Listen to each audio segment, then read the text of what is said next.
I'm so lazy. I can barely go live on my own. But anyways, I hope you guys are doing good. I really do. I just realized that we're all gonna be living together forever. I don't know. Just damn it, man. Everybody forgets the aspect of the end of the Bible. And not saying there ain't gonna be no punishment or vengeance. And some people will be left out and they have to go through the lake of fire to get back to where they need to go. Death will have to be this thing of it, but only the ones that are really listening will hear what and understand what I'm saying. I mean, well, you'll understand what you're saying, what I'm saying now, and I hope everybody hears the truth because the truth is the good news. But anyways, this is good news.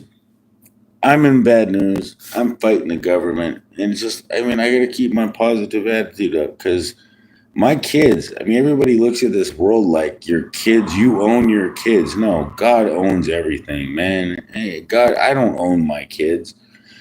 The mother doesn't own my kids. I don't own them. God does. The only person that owns anything in this life is God. I mean, he literally can obliterate us at any moment. He could rip his spirit from us in any second. I mean, we exist because of his existence and the reason why things happen bad is because of free will. If free will was the miracle of life, man. That's the crazy thing, you guys. Free will. The man. I'm from Ron's. Hey, I like Ron's. Ron's cool. Duty Ron. Cause is he okay still? I mean, hopefully. I mean, he's a. God keeps taking everybody from that I admire. My neighbors, my friends, my YouTube partners.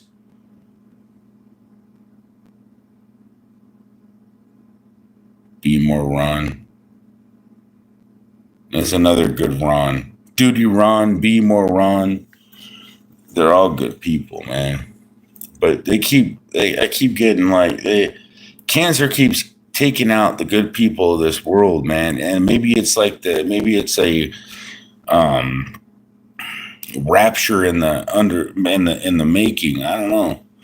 I mean, it doesn't say necessarily rapture in the Bible. It does say that once you die, you you get into heaven, and it's like, well, some people's lives are getting cut short unexpectedly, and it's like only the good die young, and it's kind of fits into it. And it's like, I hope everybody, when death is better, you celebrate somebody's death more often. I hope you guys do. Their birthday was great, but you better celebrate their death more than you do their birthday, because you know what happens after death. Your sins are done, man. You paid and waved the whatever path you chose. If you didn't even deserve it, I mean, everybody does, because everybody made sin at one point or another. But the death is a celebration, not a mourning. It shouldn't be, but even Jesus knows, because he know what he did. It's not something that is normally understood as being happy. Hey, are you from Hawaii? I wish. And yes, you can tell me something. You can certainly tell me something. But yeah, Hawaii's got to be a lot hotter and a lot of earthquakes. I mean, I'd be scared to live there because one hurricane knocked me out. Hey, man, here's some guy was awful to you on a panel yesterday. He's a fool. I don't know if it was yesterday, but I joined a panel and they kept calling me names, and it's just, I don't know, Google policies. They sent me a thing, and they deleted their channel or deleted the move. They deleted the whole entire live stream. So thank goodness. I mean, you can't break community guidelines and get away with it. And just you don't call somebody those names. You know, it's not appropriate on YouTube. And I don't care. You know, we don't have a YouTube does not support any racism. Doesn't support bullying, and it also does not support radical ideologies. You know, YouTube supports basis understanding and free will. You know, it doesn't do radical ideologies. Radical means there's no basis for your claim. So YouTube is a good tube, not a bad tube. You know, I mean, although it does charge for, you know, it's not, YouTube's not fucking meant to be perfect. So don't hate on YouTube. YouTube never claimed to be perfect. So you can't hold YouTube accountable unless it's still advertising to children. But it's not. It's fixed that shit. And it's doing even more to make sure that the parents, but honestly, that it should be punishing parents for fucking letting their kids on their damn YouTube channel without fucking monitoring it. Like YouTube's being the parent, and you ain't even respecting the fact that they're trying to make sure they're gonna have to be the parent because you can't be one. I mean, that's kind of really. I'm gonna shut up now because I really don't know. Your opinion matters because everybody does. What cigarette brand do you smoke? Does it really matter? I mean, if you really want to know, it's not expensive. It's a generic brand.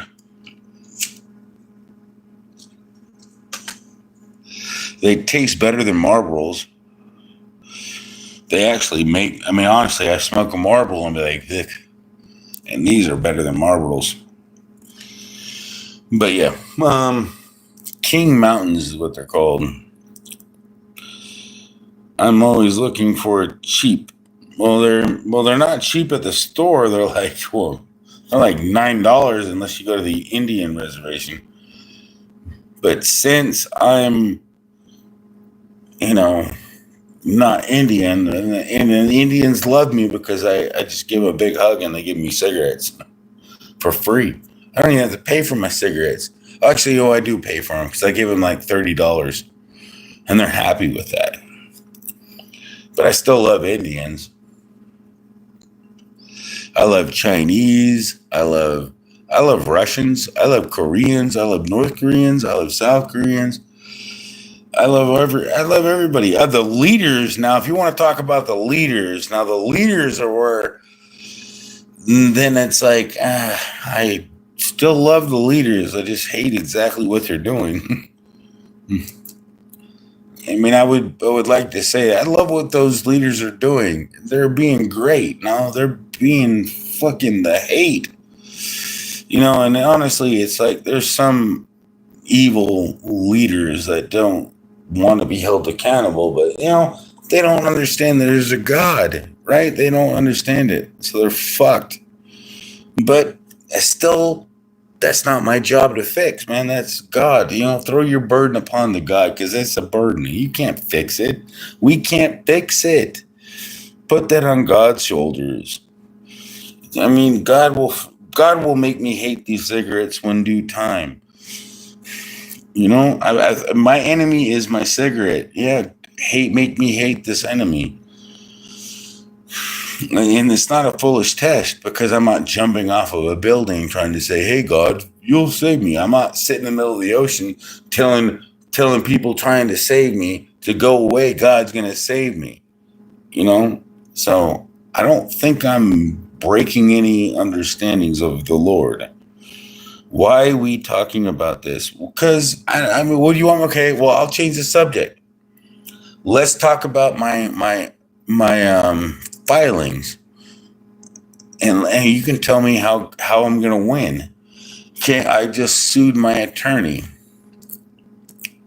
Am I going to win? I have literally filed a lawsuit against my attorney. I'm not going to put no names in there because I don't think YouTube is literally in particular about guarding your privacy. So I'm going to guard my privacy. And YouTube doesn't like you bashing anybody by name because it's part of YouTube's policy. So I can still talk about everything without naming it. I'm just talk about the subject of it is fine. I mean, a lot of people don't realize YouTube appreciates that because it doesn't. You can't say I was talking bad about you because I was just talking about the subject about you, but you can't figure that you were the subject because I never named you as a subject. I'm just talking about a subject, and it could be hypothetical or whatnot, even though it's real. And I'm going to say it is real, but I don't have to name the subject because I'm not in court. But I'm talking about real shit that's happened to me. And I know my rights. I've learned them, and now I'm sticking up for them because now I understand them. A lot of people don't understand their rights. So good thing you came to my channel. You might learn something. And if you don't ask questions, you can't learn shit. So you're going to be a dumb fool in the justice system because you think that they owe you to tell you the law. Ignorance is no excuse for the law. And that goes for any attorney and anybody else. When somebody recuses themselves from a case, they have an obligation to only transfer the case to another thing. They can't set a special hearing. They can't rule any further and extend any type of thing. You know, my attorney overdid his thing to me. That's why I know I'm entitled to thousands of dollars of compensation. And I don't even care if this court tosses it out. That gives me a federal opportunity and appeals court, and then go right to federal. And federal is not going to turn me down because it hasn't turned me down right now. I've already went to federal. They only turn me down on the domestic relations because they are very reluctant to step into cases with children and family matters. And reading case law, I completely agree with their understanding because of the potential randomicity, because of how much work it would cost them. And I agree. I just agree because I understand the concepts. So, they didn't deny me on the merits. I'm talking about just normal. Well, I was talking about religion, but now I'm talking about the law, CPS, pretty much, losing your kids, and how the courts screw up sometimes, and a lot of people don't even know. Like, if for instance, if you're in a family matter and you hired an attorney for a protection order, and then all of a sudden they gave the other party extra time, you could fight it. Because of the fact that the attorney gave him undue extra time, he was not looking out for you. I can still fight this without the recusal, just due to the unlawful extra time without no reason. Without the recusal, I still have huge grounds to sue my attorney. The recusal just makes it absolutely fucking ridiculous. I mean, Google it. And tell me I'm wrong. Because they honestly don't even want to hear me anymore. I go to the court and they fucking don't want to hear. No, you didn't give notice. Yes, I did. It's been 2 times, Your Honor. That's why it's an emergency, because you ain't doing shit. And it's like, well, you're going to be listed in my lawsuit now, and my new one, because you didn't. I came up here in good faith. And you were the one that allowed the attorney to come in without due process, without due notice. And so the judge is just as guilty, and that's why he doesn't want me to fucking vacate anything. He wants this shit to get lost. He wants me to get lost because he's guilty and he knows it. You know? Da-na-na-na. Da-na-na-na-na. You know? I mean, it's no fucking joke. It's like, wish I knew this 10 years ago. If you got void orders, if you know for a fact it's void, you know how much money you probably got in your hands. If it's void, like I'm telling you, if you can prove it's void, there's no time limit on void orders. There's no time limit on murder. There's no time limit on void orders. That's it. There's no constitutional limitation on void orders. Void orders are void. You can attack him at any time. So if you are a victim of void orders, you can take that up to anything and take that to the Supreme Court and get your fucking money your due. You know what? And I hope everybody, maybe it was literally meant to be for them to shut me the fuck down, because maybe I needed to tell people today that they've been fucked over with void orders. Void orders are when a recused judge makes a decision. Void orders when you have no proper service. That's a void order. There's a lot of things. So Google what a void order is. If you're a victim of a void order, a void settlement, or a void judgment, you can get your money back today, any day. There's no timeline. It's just like there's an unlimited constitutional, there's no limited constitutional burial on those things. So get it figured out, my friends, man. I want you to get your money back. And then you can super chat me because you'll be able to afford it. And then I'll be able to afford all the paperwork I have to keep getting copies for before the final judgment, before I get money. You know, I'm cool with the lake of fire. You're cool with the lake of fire. Where do bad folks go when they die? They don't go to heaven where the angels fly. They go to a place off and fire and die. And how's it go? I think that's how it goes. Where do bad folks? And it's like, how'd I do like Polly wants a cracker? You know, it's like, it's Nirvana unplugged. And I can't smoke fast enough to even keep a lit cigarette. But free will is an illusion. I doubt that. I mean, if it was an illusion, then it's one hell of an amazing illusion. And I enjoy it. So thank God for this amazing illusion, because I know it feels like I got free will. But it don't matter, because I told God I don't really want free will to piss him off. You know, I want to live forever, God. Why would you let me do something stupid where I couldn't be with you forever? So yeah, if free will, I kind of wish it was true, but wow, good to know I get back my 1,700 given to you, 500 for just at least. Wait, wow, good to know I get back 1,700 giving you 500 for just your info. Thanks. You're gonna give me 500? Well, that's some generous. You don't have to do that. God doesn't have sinners, so you were talking to yourself. Probably. I mean, I like to talk to myself. Oh, yeah, you're right.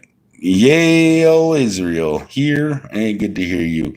I like Israel. Israel is the capital of God.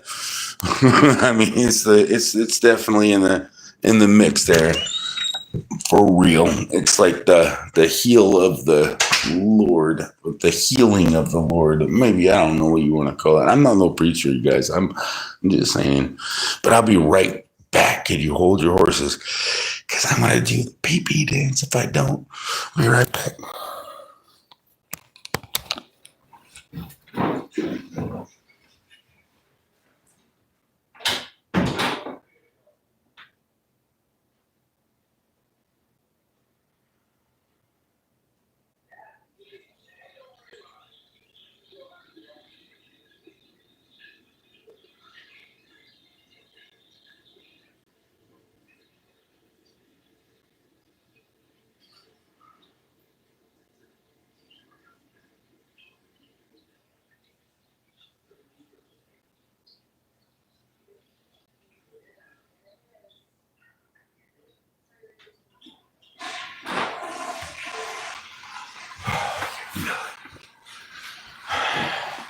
I can see clearly now the urine is gone. I can see all obstacles. Well, if I could see all obstacles, then I'd see all the smoke.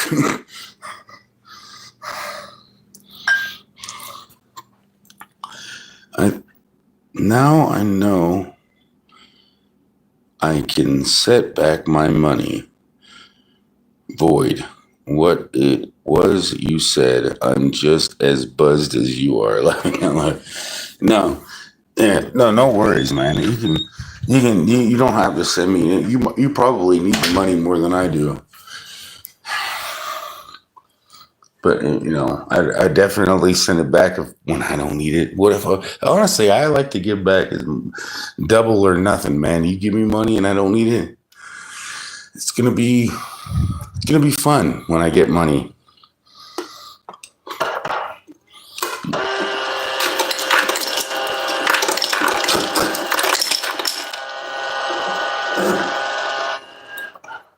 Because I like to give back what people give to me.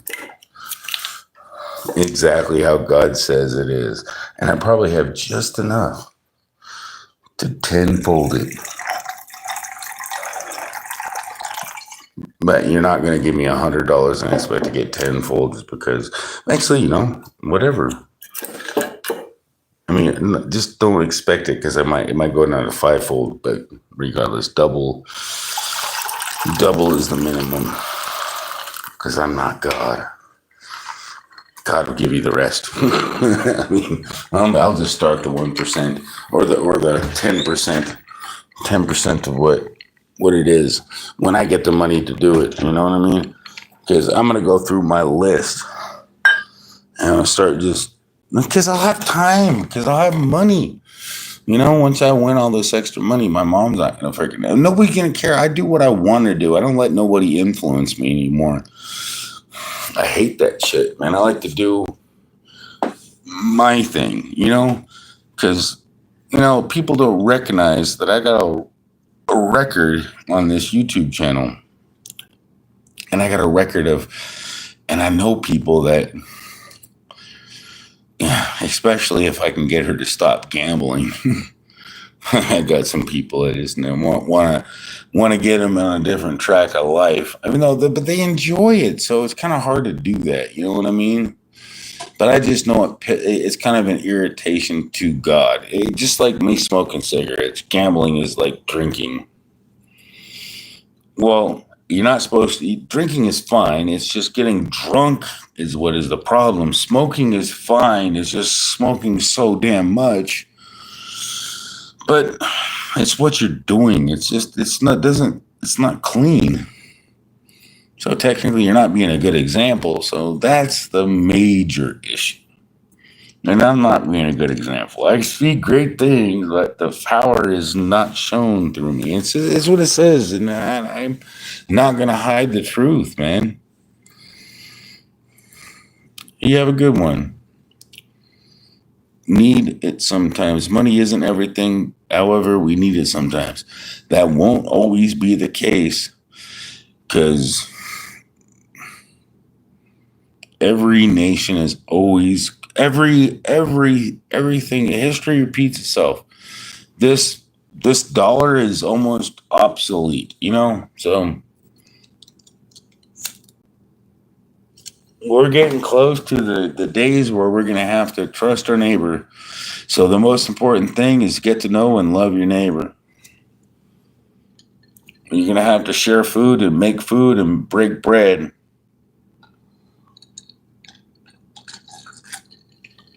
And then you're going to have to figure out how to use your toilet without water. Because, it might come to that. I don't know. I don't know the future. I haven't been told it. I just know it's going to get so bad that it's going to be so hard to comprehend. So I'm only just guessing how bad it could be. I don't know. And I don't know either. Elijah. I like that name. It's like if I'm talking to the real Elijah, the one that was taken up in the heavens from fire, that'd be cool. I mean, it'd be nice to pretend, because I really want to talk to Enoch too. He's like, what did you do, Enoch? He lived 300 years. I'm not even 40 years. Like, am I literally like an understanding greater than you were at the time when you were my age? Am I like the fastest learner? No, I'm not saying, but wait, then I'm boasting, and then that's not the point. You know, because I know something that other people know, because I prayed to ask for wisdom, and like, I get wisdom, but you can't use wisdom without the fear. Wisdom doesn't do you no good, from my understanding, without the fear, the true fear of what life is and who God is. You can't without the fear of the Lord. Simplify it. Simplifying it doesn't really give you a grasp of what you're fearing, and you're fearing to not piss off who gave you what you got. Because wisdom is not. You can still be a fool with wisdom. Actually, is that an oxymoron? I don't think you could be a fool with wisdom, but I think you could be, actually. I don't know. Because the word kind of seems contradictory, so.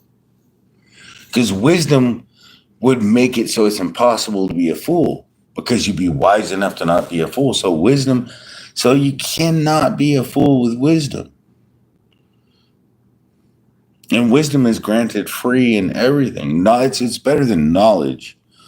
Knowledge, yeah, you can come up with some great contraptions, build whatever, physics and understanding math, and yeah, you can come up with better understandings. Wisdom says, hey, there's a better way of doing this. There's a better understanding, and we can ramp up production. You can take technology from square one to square 12 in like less time than they have already done it. And that's where wisdom comes in. That's where we already got it. It's like they're going to spend $12 billion on doing this shit. And it's like, man, we have too many people with minds to not have somebody leading this with an open mind. You know what I mean? I don't know. I think maybe they should just choose me to guide the chip manufacturing process. But then I'd get paid too much damn money.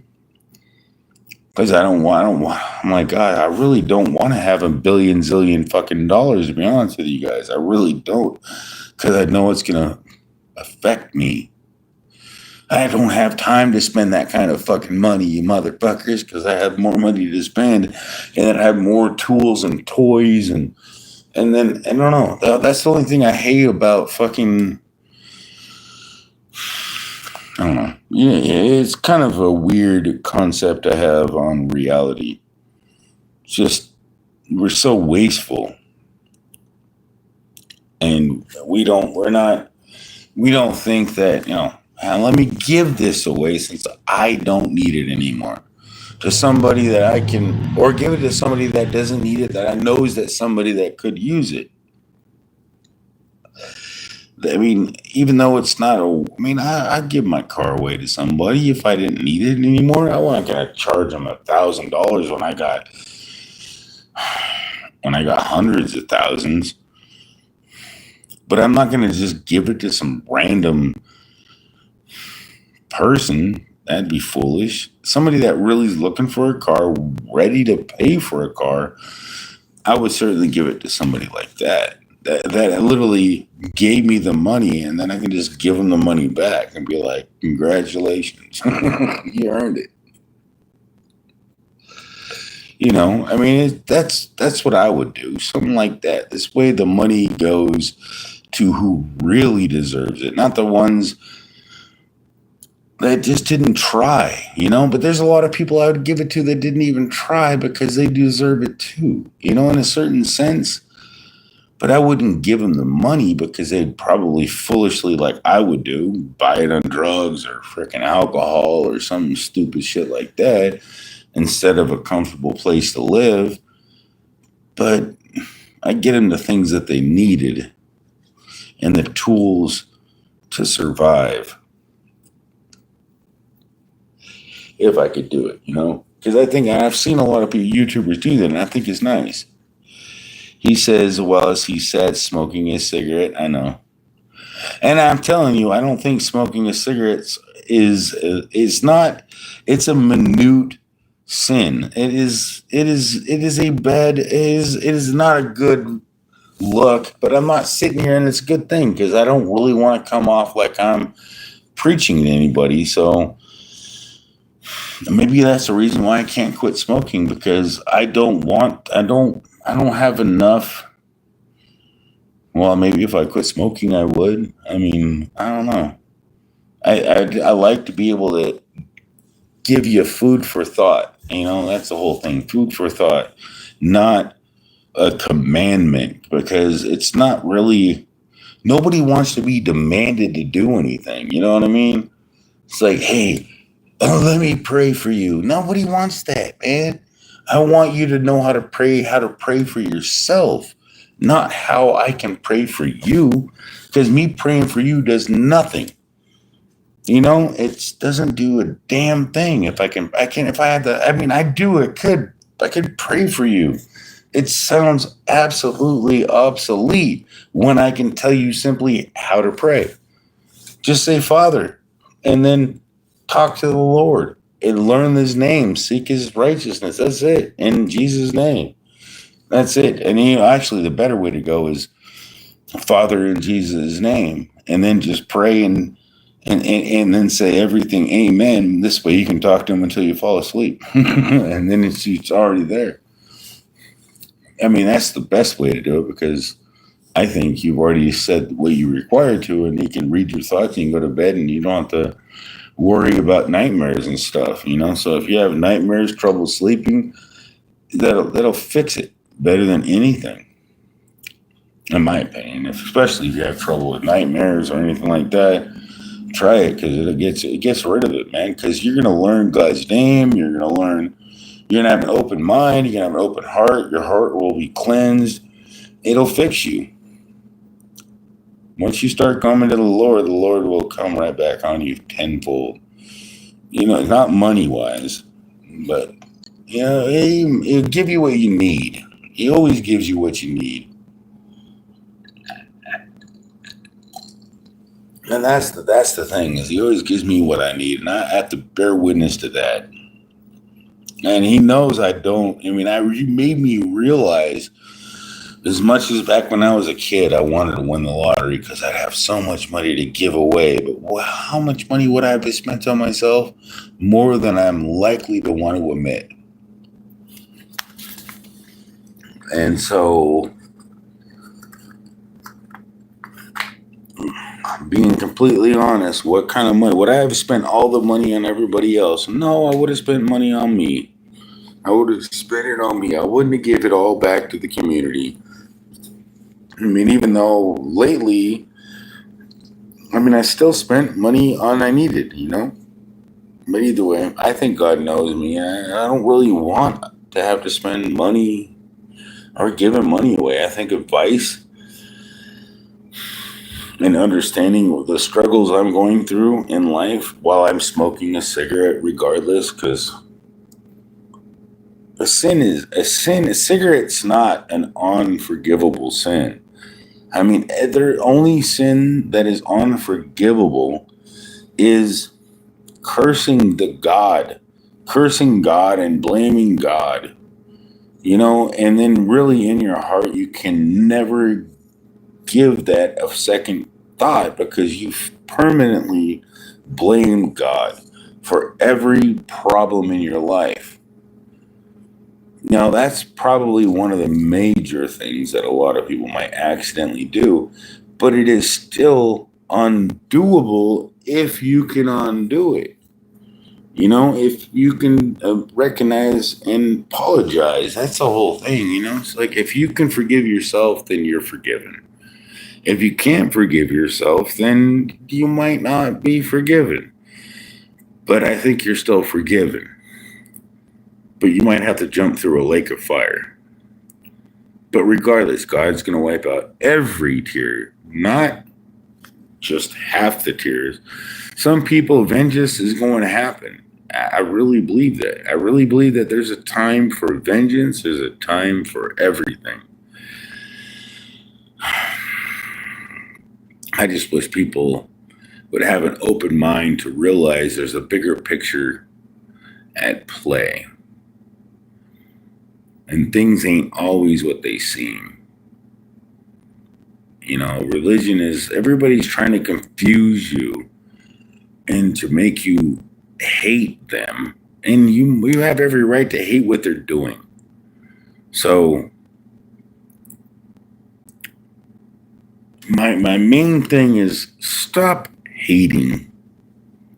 I really believe that that's going to help your heart. That's going to help your soul. If you can stop hating other people and start recognizing it's not the person that you hate, it's what they're doing and how they're acting and how they perceive you is what you hate. Because technically you are them and they are you. Just at this moment, you are you and they are them. Because I really believe that the powers of the heavens and everybody's going to realize that they are actually each other. Because I really think that once the heavens start shaking, everybody's going to recognize that we are all each other. It's going to shake it up, man. If you can't have an imagination that brings that to, whoa, that actually kind of makes a little sense. And we're just this vessel and this avatar. Like a lot of people, I've heard people talk about it like that, and it's like, man, that explains it pretty dang better than I could, you know? And it's like, no, I take that. And it's like, and whoever came up with that, and I guarantee you it was all knowledge and understanding comes from God. So everything I tell you and I understand, everything it's all credit goes to God, man. It really does. Because I wouldn't be able to comprehend what I'm even talking about if it wasn't for him. Because I know he's not mad at me for the drinking. Because I'm not getting drunk like I used to. And the smoking he's probably a little irritated about. And that's why I like Ashley. Because she's right, man. As a smoking in his mouth. But it's a minute thing, because honestly, it's not something I want to encourage, because it is very fucking addicting, and it is, and the curse words, by the way. And I don't want to tell a grandmother to say fuck, but you know what? It's George Carlin, which he made fun of religion left and right, but he literally put it into a funny aspect, and I loved it because it makes perfect sense.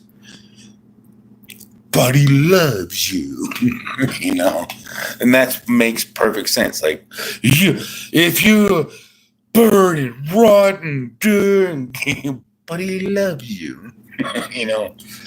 And George Carlin, is like, he pointed out religion in the most funniest and obvious way. And I bet you he's dancing around in heaven right now because he just spoke the truth. And everybody thought it was funny.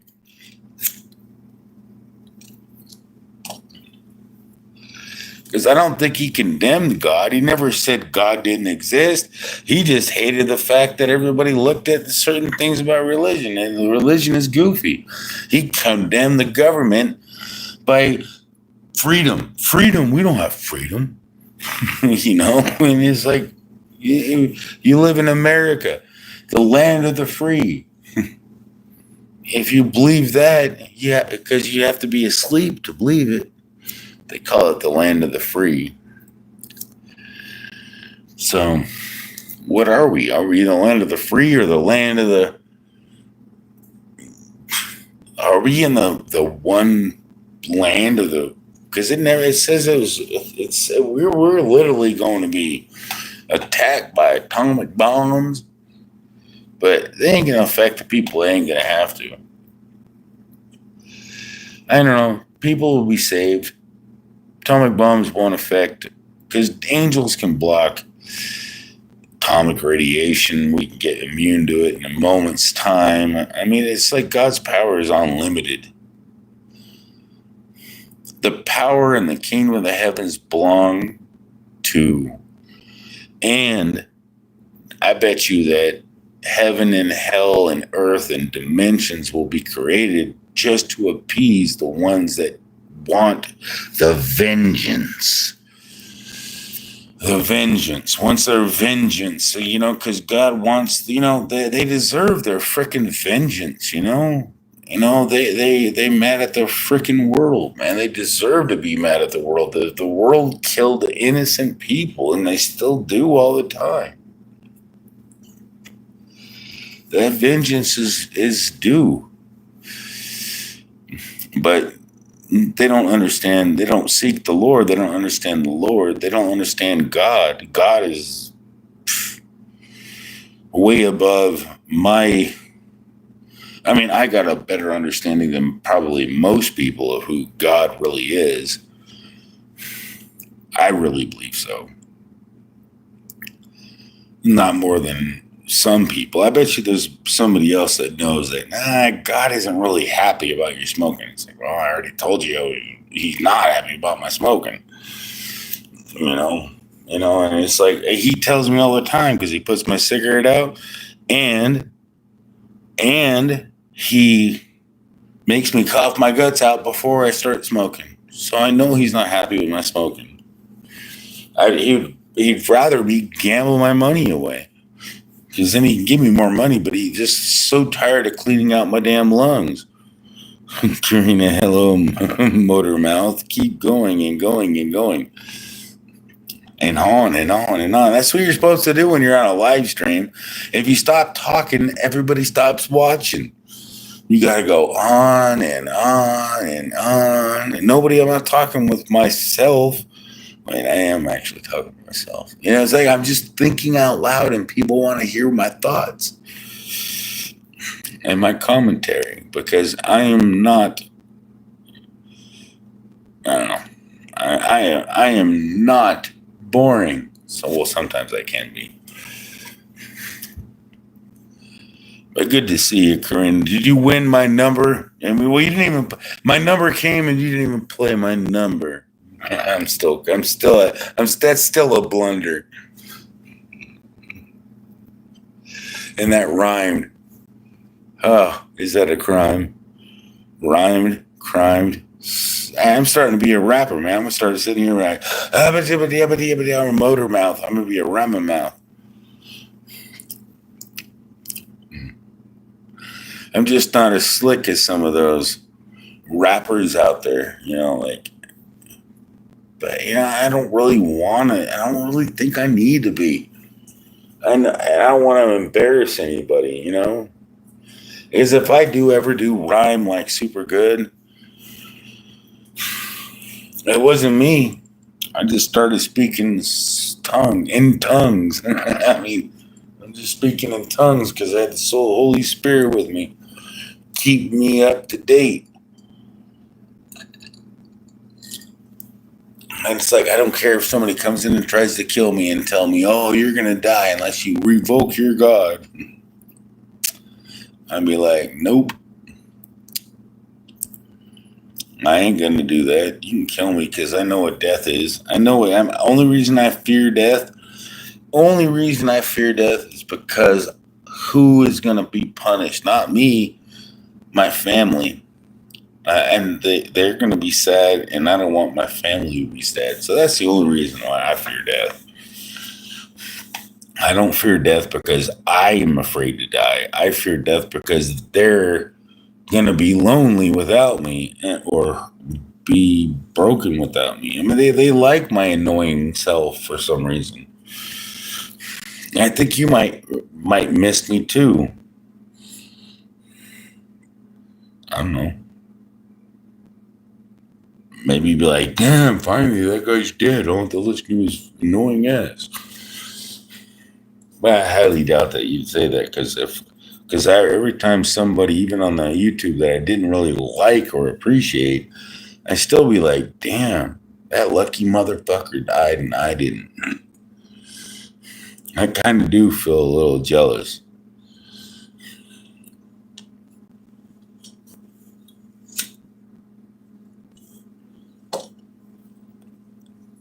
As I smoke a cigarette. I'm trying to get there. I'm working on it.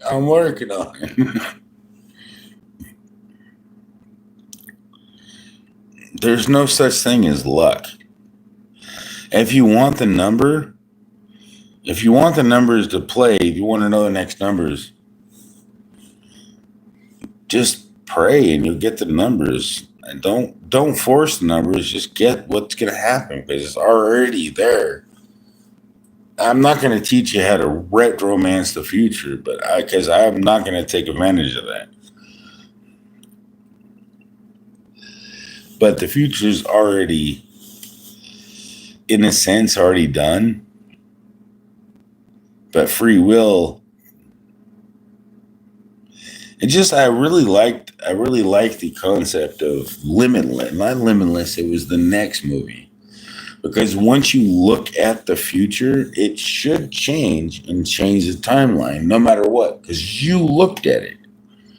Now, if you looked at it and didn't do anything different, which is impossible, to look at the future and then not do something different, because every one of the thoughts that you would have had if you didn't look at the future would not exist. So just because you looked at it, you're going to do something unless you're in a box looking at the future, and you would never leave the box. The future would remain the future, even though you looked at it. But if you talk to somebody outside that box, the future would change immediately after saying one thing to the outside the box. Because immediately his brain chemistry and the knowledge that he obtained would affect everything that going forward. But it also determines how long the timeline is and whatever, because no matter what, if whatever person you affect is going to change, it might not change it immediately within the particular view window, but it will change it over 100 years or even not even 10 years. It would absolutely change everything. Because a lot of people don't realize that every kind act that you do to somebody, every good deed you do is a ripple in the pond. And it stops bad things from happening. Or it could potentially cause a bad thing to happen too. But either way, most of the time, it's safer to open the door and be courteousy and then go with it with a good-hearted, faithful attitude. And when it doesn't go your way, bite your tongue and try again. Because it ain't going to benefit you to do something that's going to make it look like you're a fool. So that's the way I look at reality. I don't look at reality as something that is tangible and changeable. But even if you know the future, which you could be, with prayer and understanding, you might be able to correct what you are not aware of. And so that changes the future significantly just by one prayer. One prayer, one understanding, one mistake you admit to will fix the future in the better. Like, could you admit to being wrong and oops, I made a mistake. A lot of people can't say, I never make mistakes. I know everything. And it's like, no, I don't think we do. I know for certain I don't know everything. I know a lot more than a lot of people, but I don't know everything. And the only reason I don't say I know everything is because I honestly don't think I do. I don't know the future, and I don't want to. I choose And honestly, if God wanted to give me the future, I wouldn't want to know it because it's so much more comforting to just live in a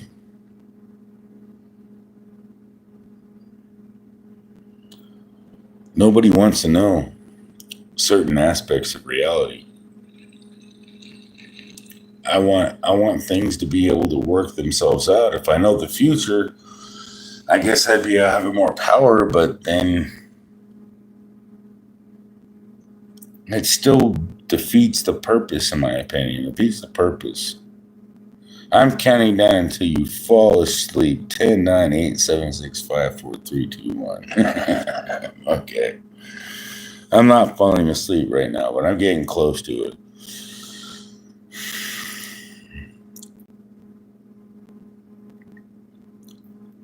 But I don't believe in luck. Luck is not something that exists. Karma exists. Randomness exists, but luck, I don't. There's no god of luck. Your numbers will pop up if you have faith in God. Your numbers will pop up. I mean, when you need them to, and it's fun because sometimes it's not like I do anything to have it happen, but it just happens when at a coincidence. I don't know, man. I really don't know. All I can say is this life is. I mean, it doesn't give me no faith just because everything popped in, but I guarantee you that's a better test on God than jumping off a building. That's a foolish test.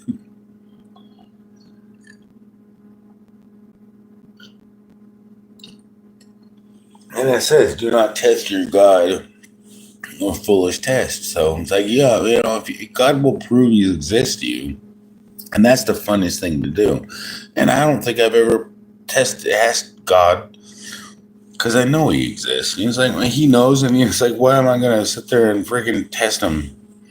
Even though I kind of did some, like stupid tests, like, oh, prove you exist or whatever, when I was younger or stupider, but it didn't make me. He knew his thing was gonna. He just knew anything he did. He's like, well, he already believes. He already knows. Because there's no logical explanation for life without God, man. You cannot make sense of reality without God. There's no excuse for your sin, but you get forgiven for it. So why would you not just say, hey, I guess I could stop doing my stupid shit if I'll try to stop doing it. But as long as you're trying and at least acknowledge, hey, that's all that matters. You acknowledge it. You acknowledge that you're stupid and your flesh is weak. That gives you the grace. That gives you the open door. And that's it. That's all that matters. It's really, you're not above me. I'm not above you. We're both brothers and sisters in this world, failing to be perfect towards God. And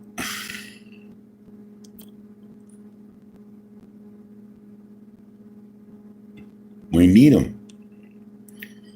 And if you can't recognize that, then you have a problem. That's the only problem we really have, is the lack of understanding. But anyways, I'm still fighting a whole bunch of stuff in this world because I really want to see my kids, but it's really like irrelevant to the bigger picture. My kids, God, they're not mine. God can protect me when I was a kid. God can protect my kids. I need to have more faith. My kids are fine. I told them they know what's going on. They know what their mom's doing. They know exactly what's going on. They're not stupid, and I'm not stupid because I know what they're gonna do. And I said, don't worry. I'm not gonna hate you. Whatever your mom makes you do. And he knows I still love him no matter what. I'll always love my son and my daughter, and whatever he has to do because of what if his mom makes him say, I'm never gonna hate him for it because no, I ain't gonna hold against him at all. It's like, oh, you couldn't hold strong. No, I never do that. No, that's bullshit. No, because he loves his mom too, and his mom's being dirty.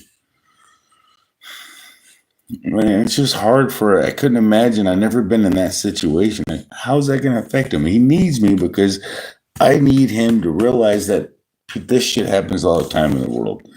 You got to forgive and forget and move forward. Forgive your mom because your mom is just your mom. And she loves you, but in a weird way. She doesn't know what she's doing. Because you only get one mom in this world. And I always told my son this, even just last time we talked before I dropped him off at school. It's like, man, you only get one mom. You got to love your mom. Even though I hate everything she's doing, but I still have to say, I have no problem with you loving your mom because I love your mom because she gave me you guys. Not intentionally, but if it wasn't for your mom, you wouldn't be here. So I hope you realize that you still got to have respect for truth, but I didn't say those are the certain words I probably should have known to say, but I think maybe the spirit will tell them one day or something.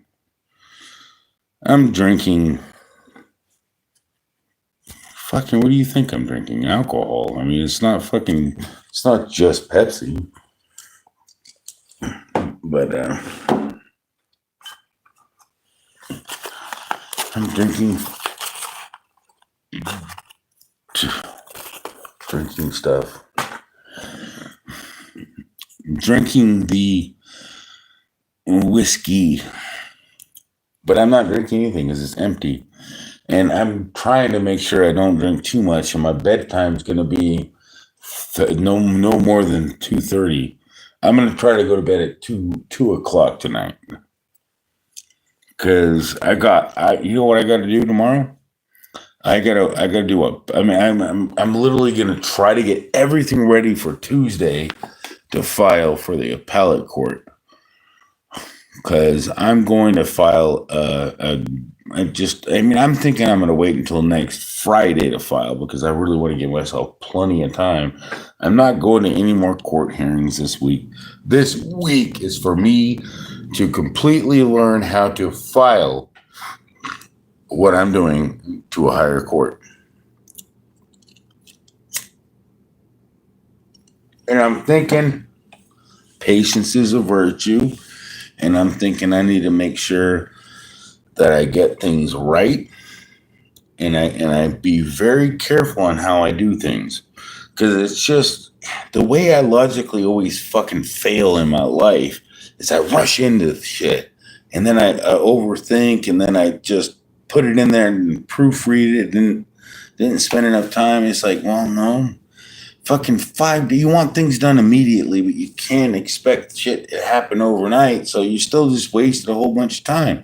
Those 5 days or whatever, you got to spend as much time as possible to prepare. And you also got to take a break. You got to take a weekend off, man. You can't just particularly do what I've been doing. Like I literally spent over a week filing, having to fight for the filings just to get, and you know what? It is what it is. But even though the judge made a mistake, that's what judges can do. They can, and if they couldn't hide their mistake, then they don't have power that they need. Because there are certain circumstances where I believe that a judge should be able to do the unthinkable, because there's certain scenarios where it fucking falls into place. So that's my particular point of view,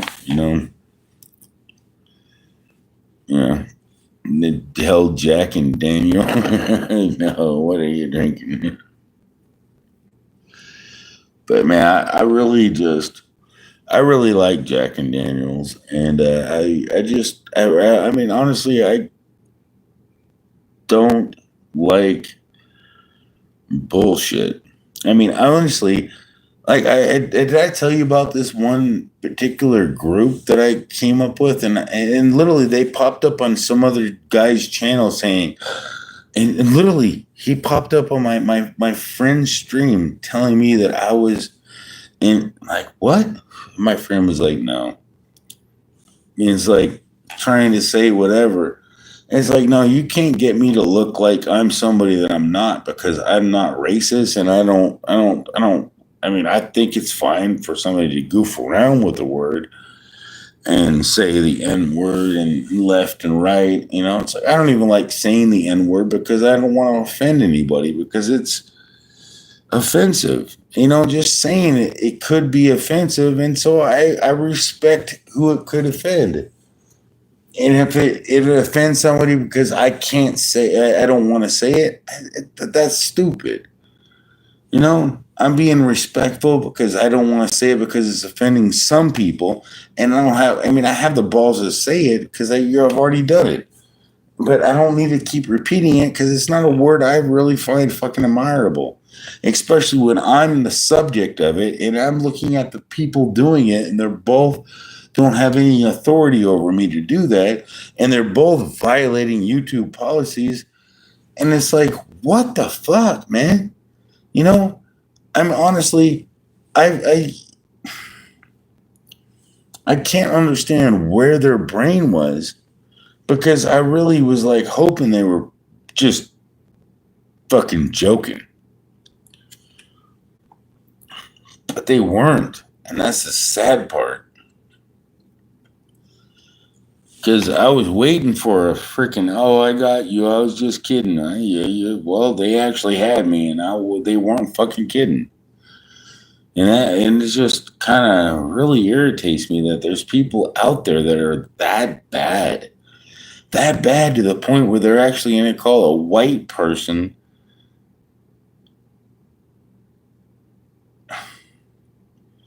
oh, a bad person for fucking not liking the racism. I mean, it's just like, why? You're in the mix of blah, blah, blah, and the blah, blah, blah. It's like, you don't look at things my way, then you're not, you go hit the highway. That's not where YouTube falls in, especially when you bring up that and you call the names derogatory. It's like, no, I never called anybody any names. And I would never suggest anybody do that shit. I don't understand why some people, like, you gotta look out for yourself first, right? When you're on the panel. And a lot of people don't go on my panels, but maybe soon they will. But I think I'm going to be sober. I think I'm going to have to start being sober on my panel, and completely sober, and make a good commentary, because I think I could do good. Maybe I got to dedicate a break after I get my paperwork almost done. Maybe next week I'll do that. Maybe Wednesday I'll do like a live stream, and I'll do YouTube because I'll have actually 100 megabit upload. I'll be able to do it because I'll have actual internet, not on my phone. So I'll be able to do it next Wednesday. So I can schedule it, and we can just talk about not like anything. I'm going to try to organize it to the point that it's just a topic of understanding. The main rule, and my rule of my thing would be, do not diss any religion, because all religions, especially if they're based on Christ, they still hold ground of question mark. And they always hold substance, because if you're saying Jesus Christ, you're still waking up the question. The whole thing is I want to make sure that people are fully questioning what is God, what is religion, what really matters. I mean, technically, it's, to summarize it, is what really matters to God.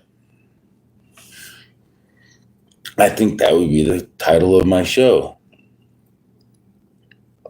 Or even that, it doesn't have to be even to God. It's just what really matters is pretty much the Metallica song. I mean, and it's like and it's creepy, because if you sing along to that in the Inner Sandman, you're condemning yourself without knowing it. And I hold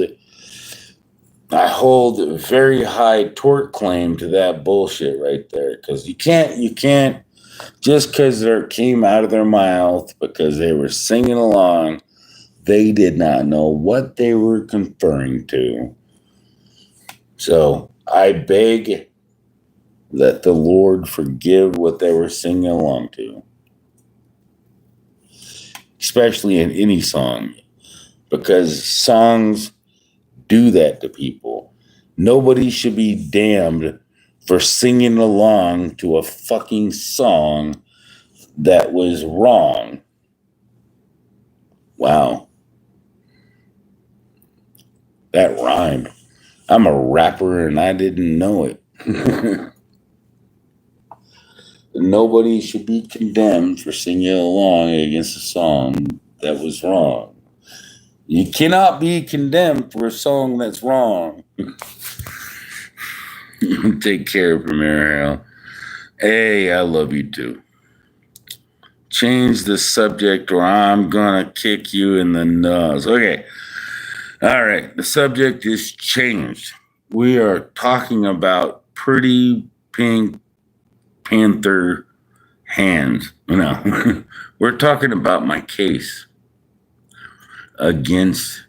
Should we talk about? Okay, I'm gonna let the chat decide. We got 4 people in chat. I'm gonna let you decide. What are we gonna talk about? CPS, chat, or my ongoing, my recent filing for a lawsuit against my attorney?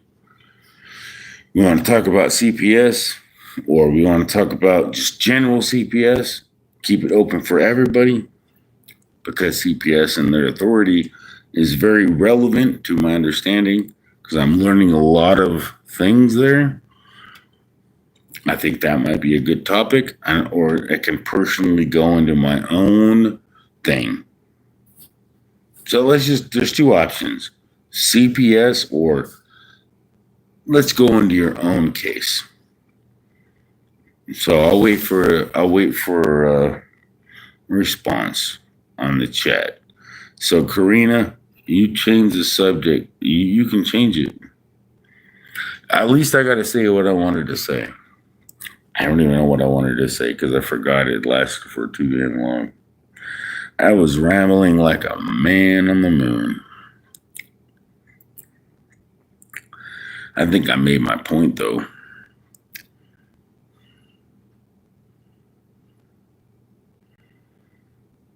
But, we can go into the reasons of why I think I'm right, because I want the jury to know. I want everybody to know, because before I get a jury, I want this to become super fucking viral and understandable.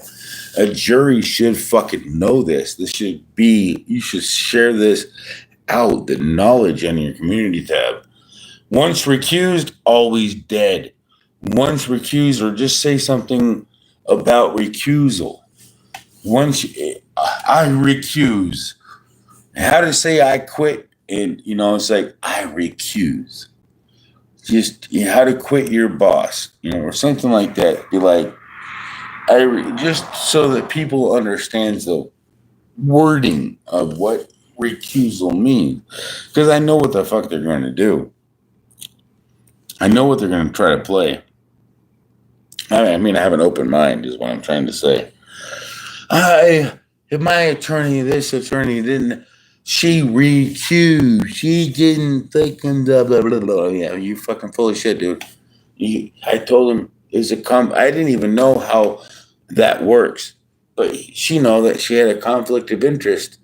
She should have fucking completely fucking bailed. I'm sorry, ain't gonna do nothing here. Oh, but I'll even sign agreed orders. I'll even pretend that I even have authority to do that. It was like a fucking 911 call. I mean, for real, you can't do it. Once we already pointed out, you were a representative of the client. My attorney said that right there. Then my attorney was like, giggity, giggity, giggity, giggity. Fucking motherfucker. That's why he's in a fucking middle of a lawsuit. Because you can't fucking do that.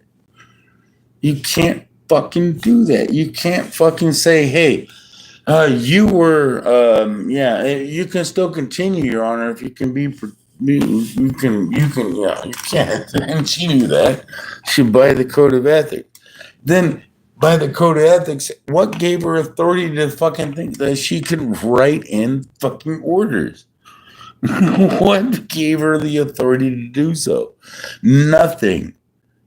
She should have dropped the fucking ballot and said, go to the waiting fucking thing, and the administration will send you a new judge, because I cannot do anything.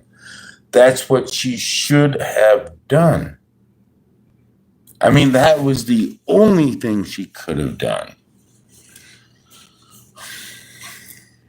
Given the facts and my attorney playing it around with the scheduling thing and the hearing thing, and the court still pretending that that's not fucking void, it's like, I hope they're watching me. Because even when I'm drunk, I'm smarter than your ass. Oh, actually, no, you're smarter than me, because actually, you're just more powerful than me. So don't get me wrong. All I want is just my kids back, dude. I didn't do nothing wrong. The mother's just making fucking bullshit up, and you should know better. It's fucking stupid. What I don't understand is why they can't see what the fuck this bitch is doing to the kids. I know it's hurting the kids. And they got all this fucking wrong idea that I'm somebody that's just disgruntled. Dude, I'm more than disgruntled.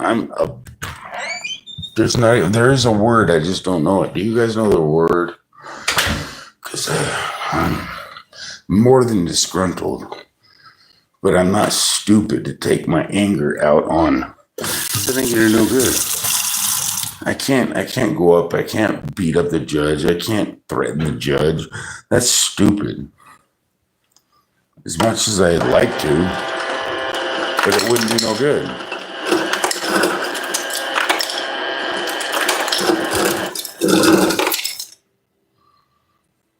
That's my only point. Well, that's pretty much the biggest point.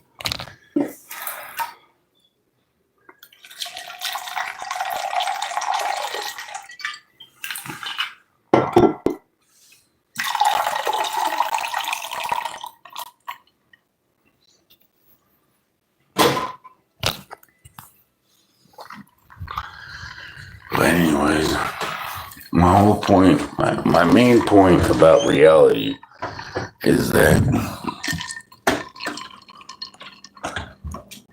we just, that's the only reason that's getting me past this stuff, man. I mean, think about it.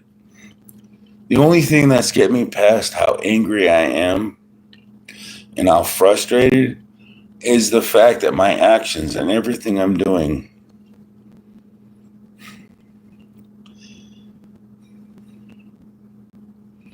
there's a reason that I'm not aware of where the kids needed to do something, like certain things needed to happen for some reason. That's the real reason it happened. The mistake happened, and the mistake is there. But they can't force a trial on something without merits. And it's as soon as the trial starts, I'm gonna be like, where's the proof of service? And then how is this even logical without after a judge recused herself? And this shit happened the way it did. So, end of story. Things happened without proper form. So you need to give this shit up. I mean, think about it. I mean, it's like we already know. I got more proof than they do, and I can bring that up in the trial. If I have to submit it, I have to look before the trial. I'll do it a week before the trial. After the 12th, and nothing happens after the 12th, I'll definitely have everything prepared to prove they don't have jurisdiction and to prove that there's no reason for this fucking trial. She does not have the kid's best interest in mind. Even the guardian ad litem, her report was a joke. Her report basically says, I think that the mother should have the kids, but yeah, the father puts a fucking lock on his fence. Probably a good idea in this town. And the father fucking has cameras, security cameras, watching the kids. Probably a good idea, you know. And then the funnier thing is, the mother fucking. I mean, it's like, dude, the guardian ad litem looks like a dumbass in my case, and there's like 15 things listed for the mother. The mother fucking did this. The mother did that. The mother did this. The mother did that. And that's just the most recent, not the whole list of the whole entire timeline. And it's like, well, there's legitimate people saying that the mother's forcing the kids to lie. Huh. I wonder. And it's like, well, they're going to focus my repetitive fucking filings as a thing against me because I'm fighting for my kids. Get the fuck out of here. This guardian ad litem is sucking the fucking life out of me because she don't love the kids. She loves the attention. She's not even a guardian ad litem, and she should lose her license because she does not look out for the best kid's interest, and I fear somebody's going to get hurt by her actions. The kids alone in any other case will not get a fair fucking tribunal. And honestly, when it comes to being a guardian ad litem, you got to look at everybody unbiasedly. I know I would make a good guardian ad litem because I literally can look at the facts, and I would base my concerns on the facts, not with the people I talk to. I would look at the behavior, the honest everything behavior of the kids,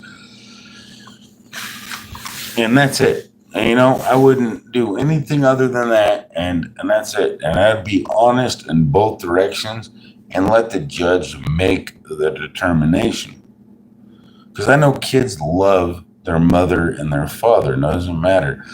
She made it sound like the kids are afraid of me. But that contradicts every single fucking thing in the visitation things. So she's fucking lying. And there's evidence that she's lying. Because she can't claim that without, it's just so fucking insane. And as soon as I seen that, I was like, wow. This guardian ad litem is not a guardian ad litem. She's a guardian of lies. And fuck that. And nobody wants that. You take care too. But I just want everybody to know that it sucks when you get ripped away from your family. And it sucks when people judge you for something that's never happened. And the court has no authority to rule without evidence. And hearsay is nothing but evidence. That's not kosher evidence. Because the mother can make the son or the daughter say whatever the fuck. Obviously, she can't get my daughter to talk, but she can get somebody that's not my biological son because the biological father's involved. And he's already proven himself a liar. I was never served the paperwork. Dude, I had a text message where he said, what's this? And that's the whole thing is, what's this paperwork? And I didn't give him that one. But no, he literally acknowledged he got the paperwork. He acknowledged to me on the phone or in text that he got the paperwork. So he's a fucking lying motherfucking piece of shit. And I hate that, man. Who would do that? No, the whole thing is he doesn't know how fucking of a real person I am when it comes to biological and understanding. I would never do that to a father, a biological father. You think that I would be a hurtful, fucking evil person and try to rip somebody's biological rights away? Are you? No, I certainly would never do something like that because that would devastate me if I was in his shoes because I know what empathy is. He doesn't know what empathy is. He doesn't know how much I love my son, his son, his biological son. He doesn't understand the concept of what love is. All he knows is the concept of convenience.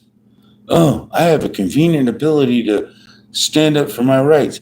He doesn't stand up until I have a convenient opportunity.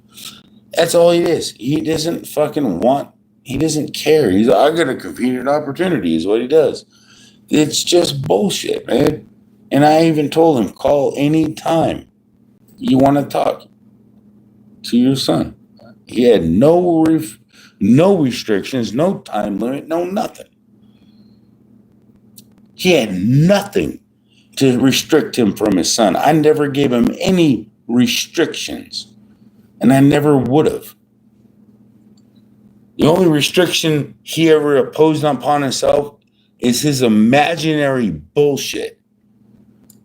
Because I have two dads and I love them both.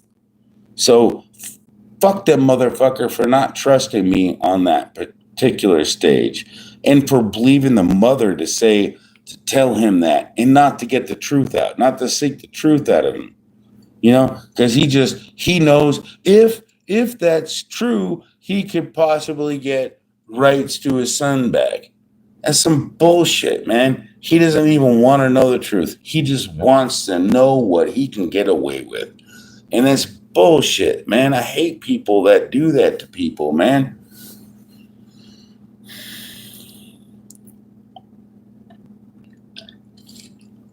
It's so annoying, because, I love the kid as much but the mother doesn't give a fuck. And the mother will make the kid say whatever the fuck she wants. And it's in writing. It's in writing and it's there and everything, even when they were younger, it came out just as clear and plain. The mother belongs in jail for fucking contempt. Not just contempt, but custodial interference.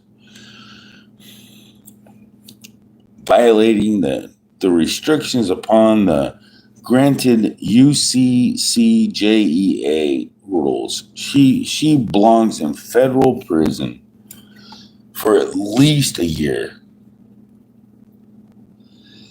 to accommodate and just get. She needs a drug treatment program because she's a fucking druggie from hell.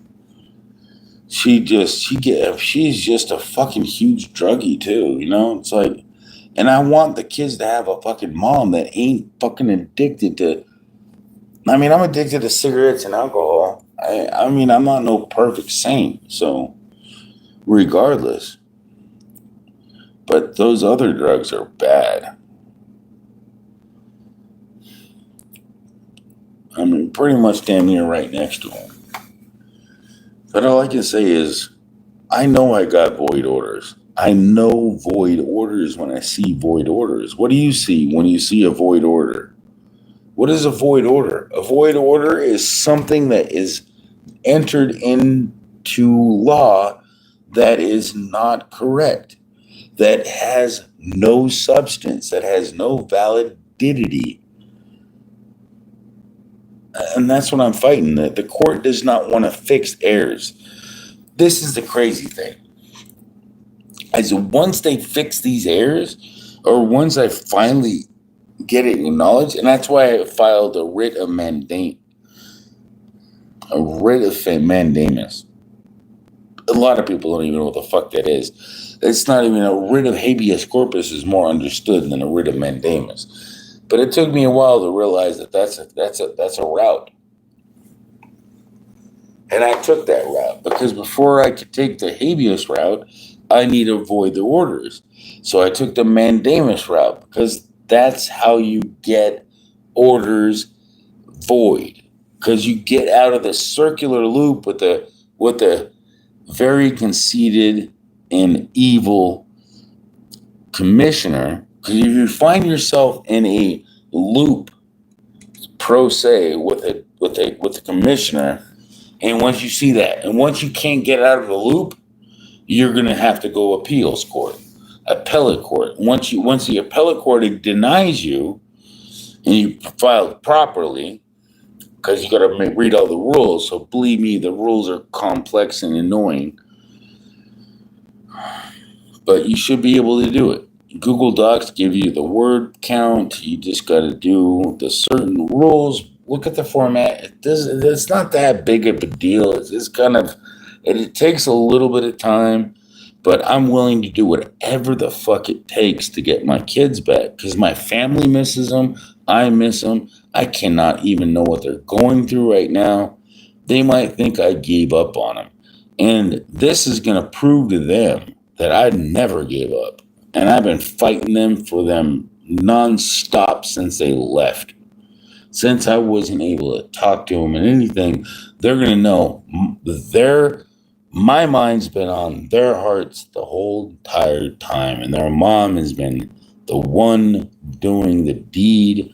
And that's it. That's the one thing I never did to my kids. I never took their mom away from them.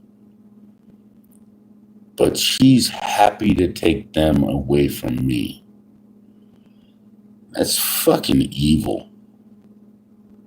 Because it's one thing I still want to think that it would be righteous, but I'll let the courts determine that.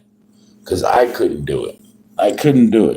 Because I think that would disrupt their lives in a sense without contact with their mom. Because just how much I love my mom, you know, even though she's not perfect, my mom's not perfect, more perfect than she is, but she's certainly not perfect.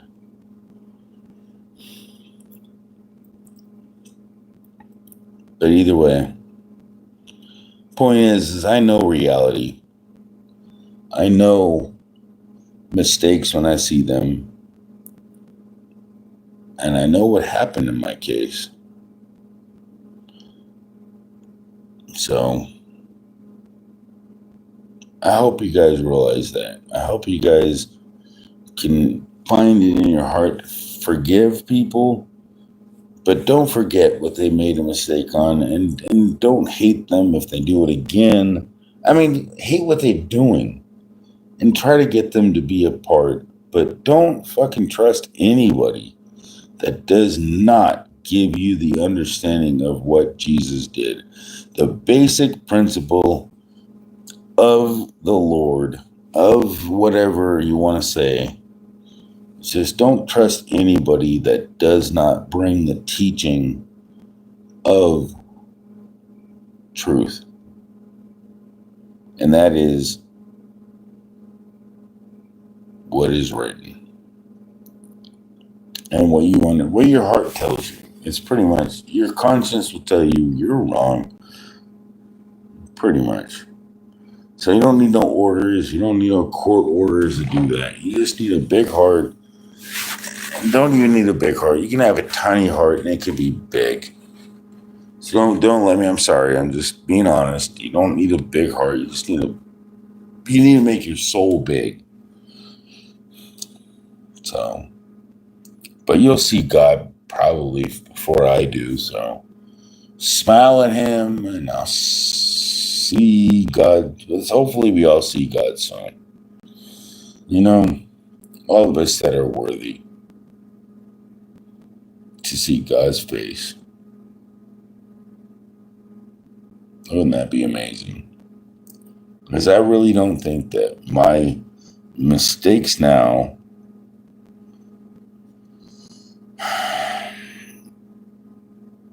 just don't think it really is a good example, but I think my words speak louder than my actions. Sometimes that's not the case. But I really believe that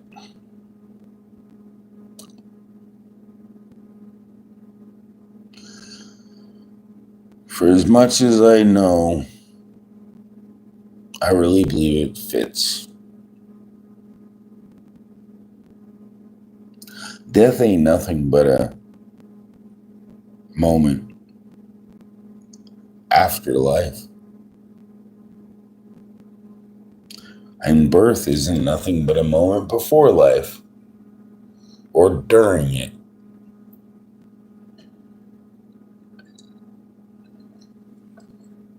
So that's the Alpha and the Omega. He is the one that gives you that period of time.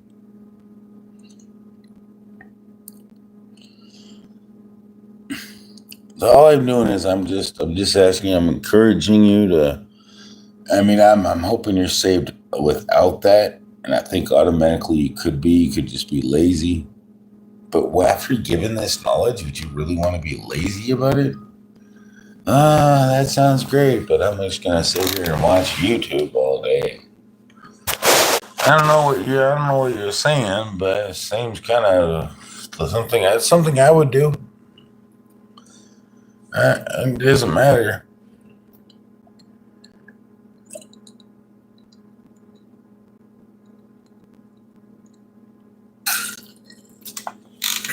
I think that's going to put me over the top. Whoo, boy. It's almost 2 o'clock in the morning. Who's in here? If I jump up and down, am I going to get people to watch me? I had 3 people watching. What the heck? Share the stream. Shout it out. What's going on? Do you want to learn something? I have people saying they're going to send me $500 as a check. I'm like, no, don't send. I'll be happy with $100. It's fine. I'll be happy with like $10. I'm not even greedy because I really have a feeling I'm going to get it. And I really just want you to get your money back. I'm happy to inform you. And I'm just glad that the courts and the illegal motherfuckers ain't going to get the money anymore. So you're welcome to do it, but I'm probably going to give most of it back to the community. I'll keep what I need.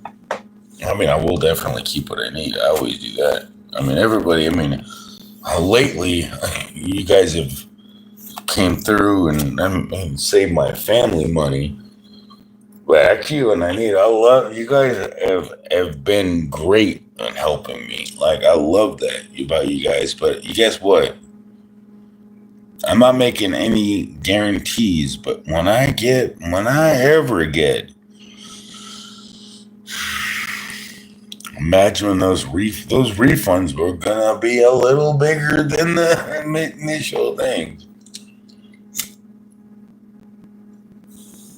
But no, I'm not. I mean, I'm not a liar when it comes to that, because I'm definitely gonna give you back.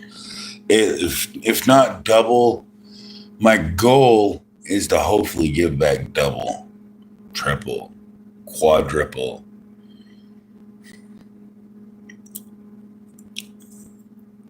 Imagine that. You sent me $6 and you get $60. Yeah.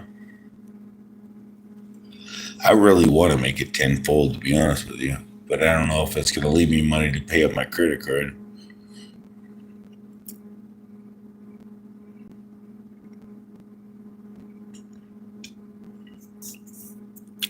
But for real, doesn't mean that you need to donate now. Because now you only get 5% back, not 110. No. If you donate now, you get less. I'm teasing, but either way. I'm probably not gonna win, man. They fucking got this court so fucking corrupt. They're gonna find some way of dismissing my fucking lawsuit, just some way, where then I have to go to refile the whole fucking thing in federal. And then federal's gonna find some fucking reason to ban my shit. Doesn't mean I'm not gonna attempt it, because I'm not stupid. I'll look into it and be like, oh, how'd you discern that this is that? And then I can sue the fucking judge that fucking said it was bullshit. More money in my pocket. I'm only going to get millions of fucking dollars if I can keep up on this. And once I get in a jury trial, I mean, look at this, man. You can't judge me for what I haven't done. You can't judge with anything. He can't bring up anything that's not relevant to the documents. He can't. Well, what's your excuse? Oh, well, he looked super bad the other way. Well, then why did you put the evidence in there for him to? What would you do that? What was the excuse for that? And then why would you let a judge recuse herself? Explain that to me, please. Ears open. Google that shit, man. I'm gonna win. I'm gonna win if, as long as I did it right. I served him. He's done. Now I just wish I had a civil rights attorney, so this way I know I'm in the golden. But it's good because I don't have to give him 25%, and they're gonna be like, "Oh, we should have fucking represented his ass. We would have had $20 million or $1 million because he got awarded 3. I don't think they even get awarded that much. I think it's like 500,000 they get, but that's a lot of fucking money. And I don't even think the attorney could pay that because he's only got $25,000 or $2,500. Yeah. But he has got multiple other funds. So I should be able to drain him for $500,000. And I can give it to the community. Start up a fucking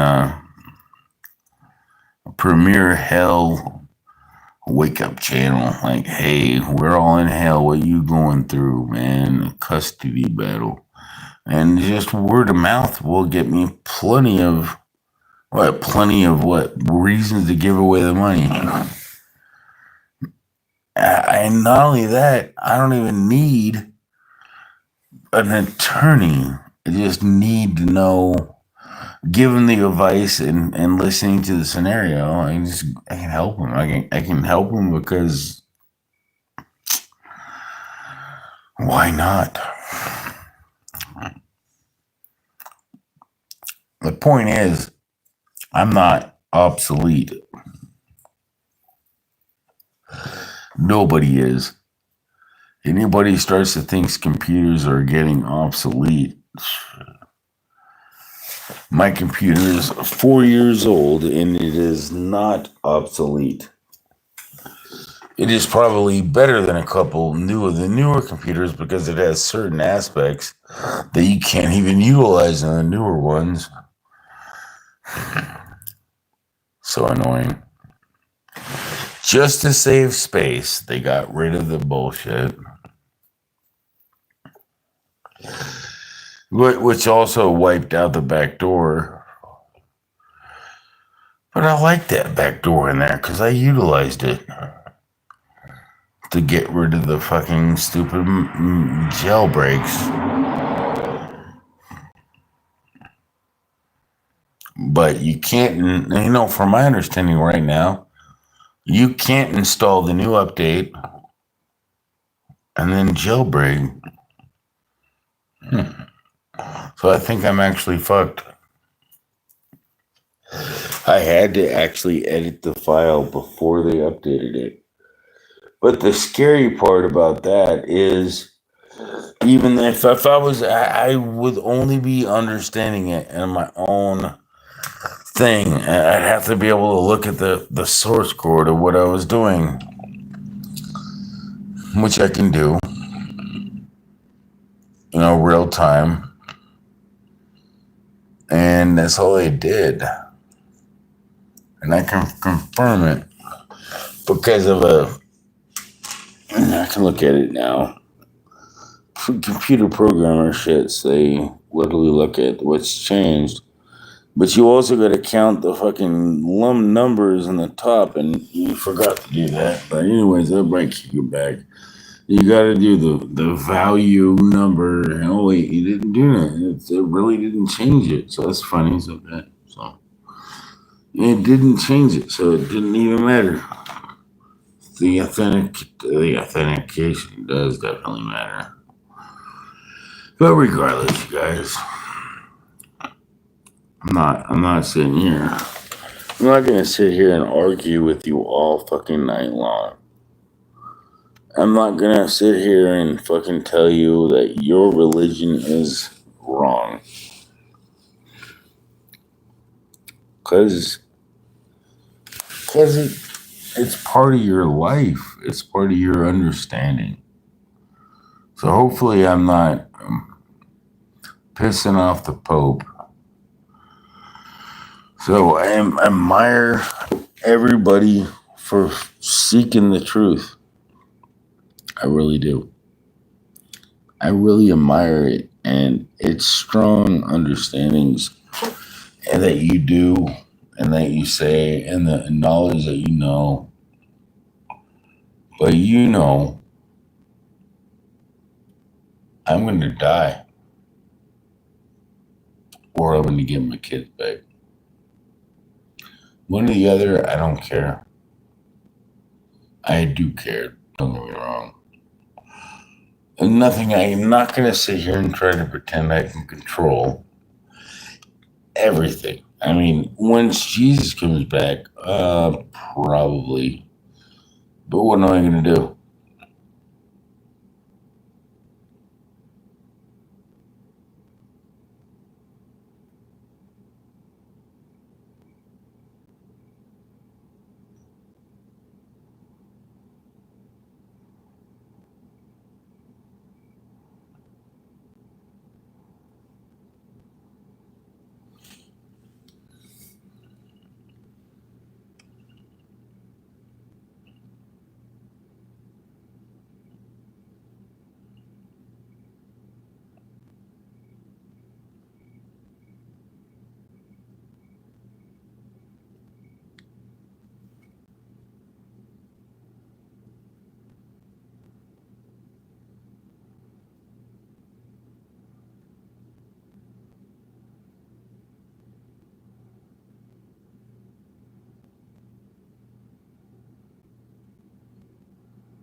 think we can work out whatever we want to work out, but then we go through this time.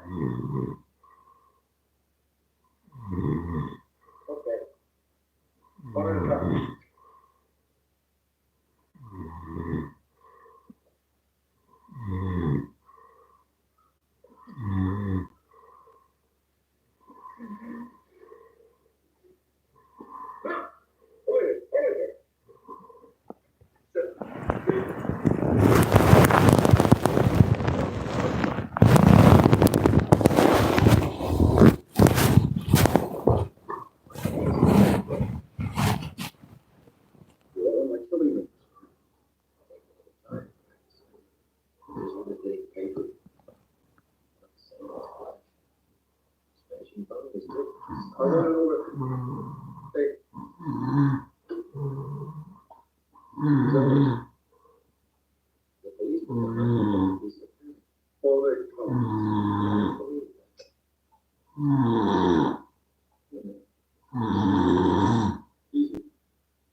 Sit here and wait for the police to come right now.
My little fingernails, we're talking 6 counts.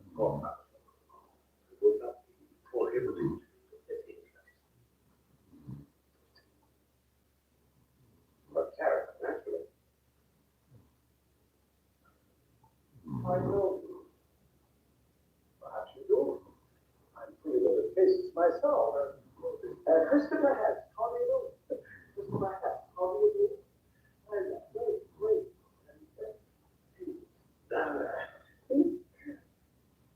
Surely you came to our antique shop in London. Oh, that wasn't it. But you did alone. I don't think Hess, a golden food. We've been there since 33 when we got out of Europe. My wife and I. Although the shop is quite fashionable. I always wanted to pay.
Who you are, you murderer? I know who you are.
This is safe. Move. Okay. Move. You would be foolish to ready. Move. I have been to my professional street food.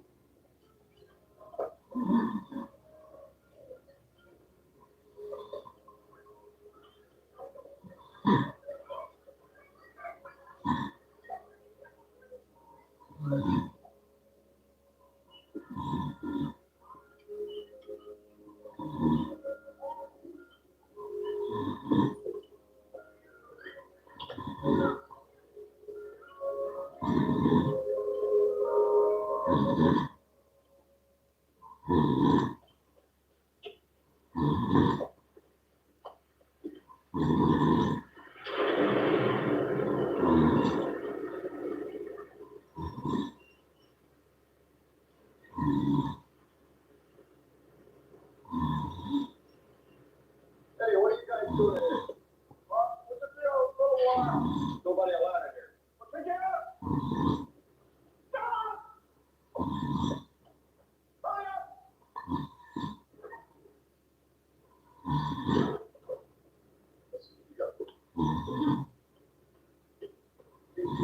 Just give me a chance to get these. Oh, that's okay. Take your time.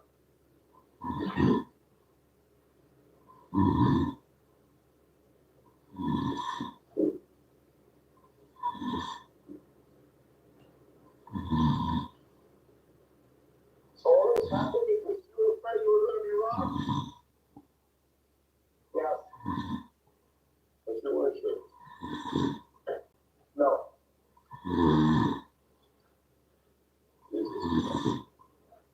I was in that state of hysteria. No.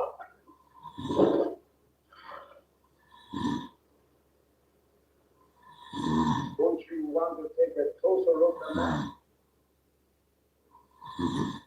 No. That's what becomes more emotional. First after a lifetime of being taken by friends and the enemies alike, and then just when you think you have your profession sure, you're out to go. And it's of course the ultimate fact. That's close enough. And in the circumstances when paranoia, I don't know, gets all the kind of.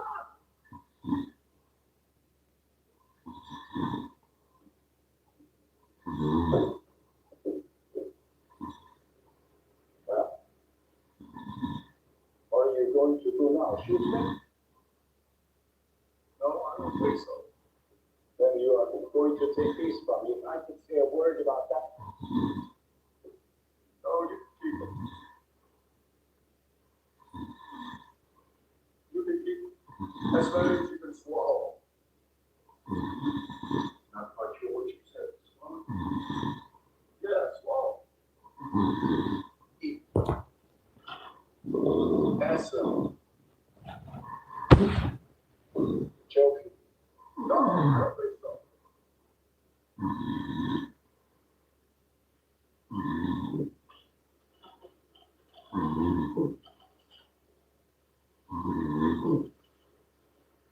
Not so. S.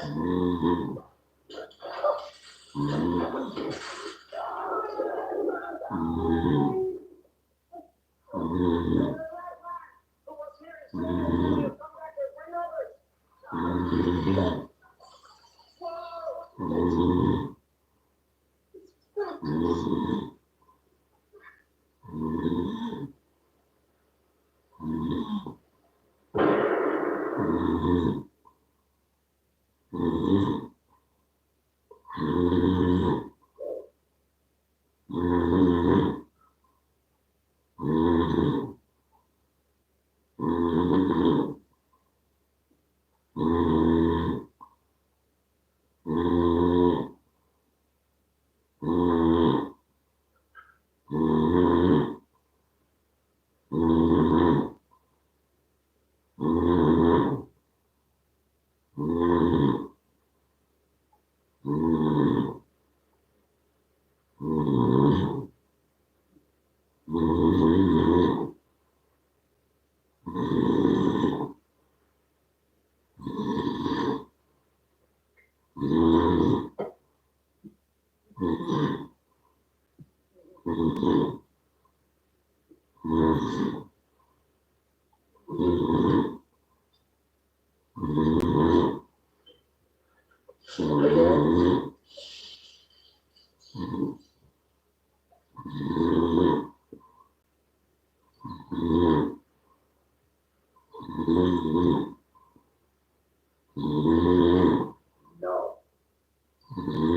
I won't.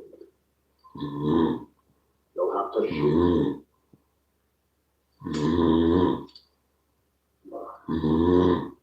Shoot.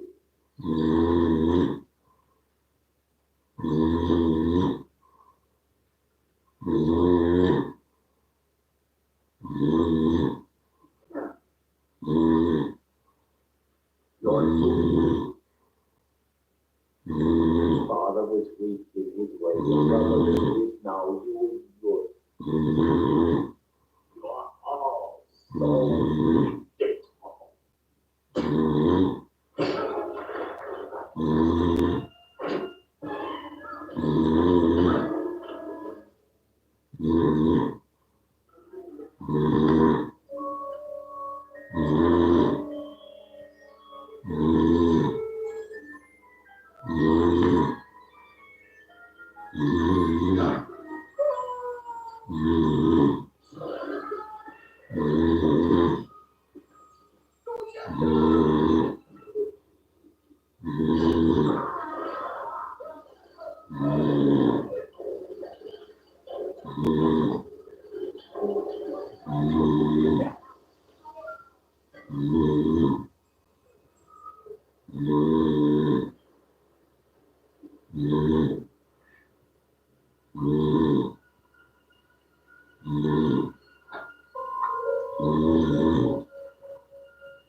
Say hello to the newest member of the collective.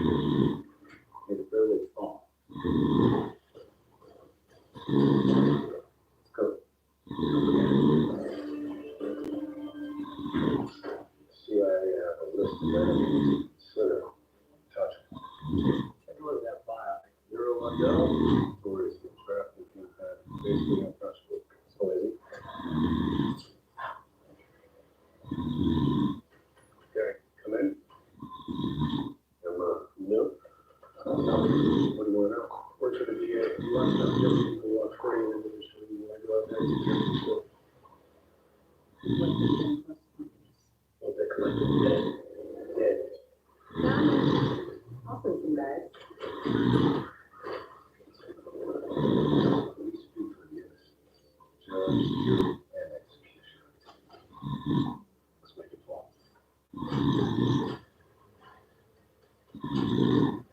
No problem. That's all. Luckily,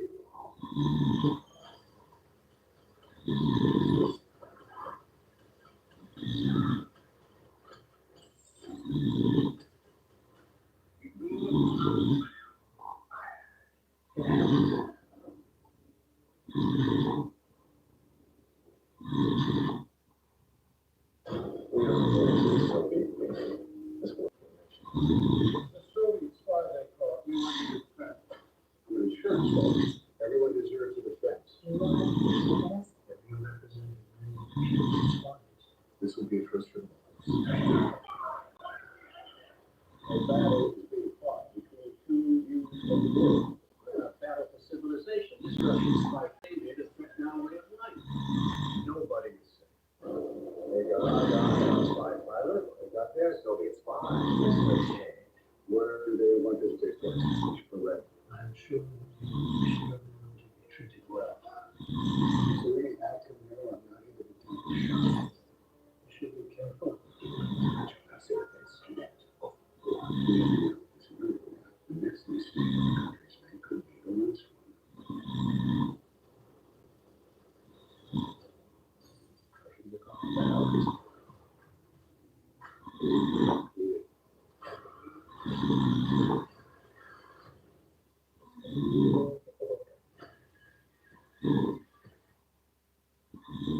Somebody once told me you have to go to the battle to achieve resurrection. How? She should have told me that you were a guy. She said that you put a bit of a bush. A better place to hide. And nobody knows. Time to make it happen. Welcome. The best of the best in every school. So there are others on our left.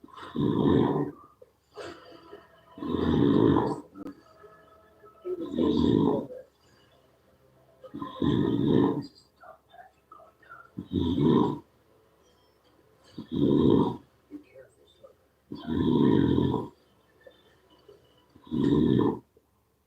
What do you think?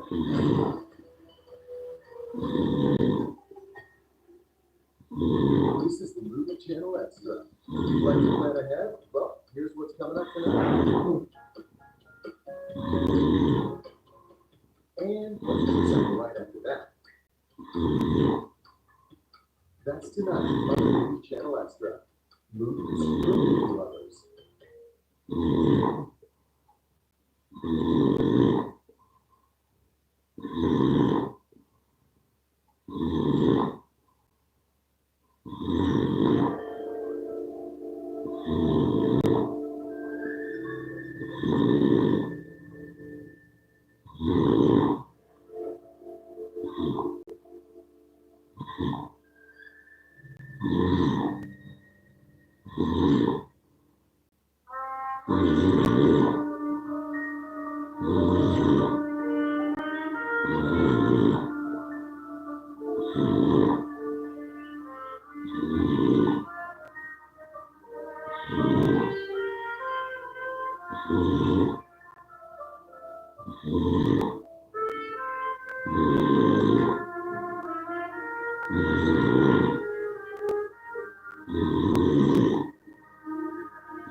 Money doesn't matter to me, Mr. Bates.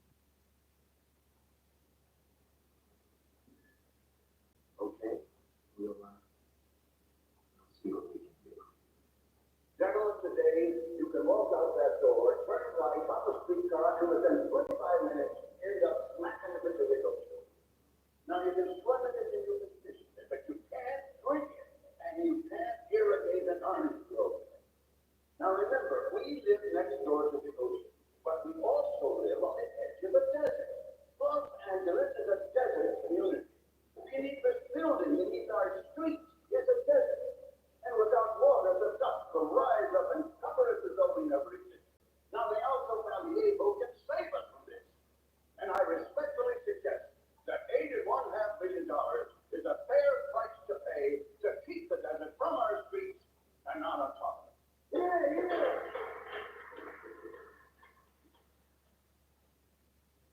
Hey, Bradley, it's small part. I suppose we can take one all right.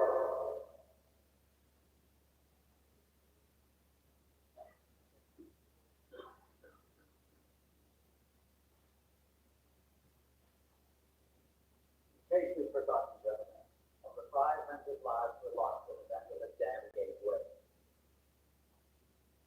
Core samples have shown that beneath this bedrock is shale similar to the permeable shale in the Vanderlip disaster. It couldn't withstand that kind of pressure. And now you propose that another dirt bank terminus dam, which slopes of 2.5 to 1, 112 feet high to 12,000-acre water surface. It won't hold. I won't go to the next level. I'm not going to make the same mistake twice. Thank you.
there all night. Right. I had to go back 3 times to pick up the money.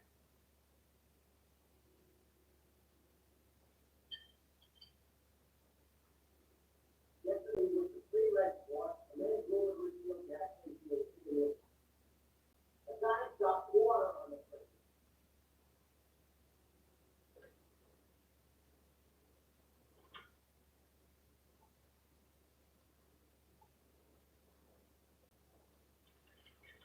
So what do you got?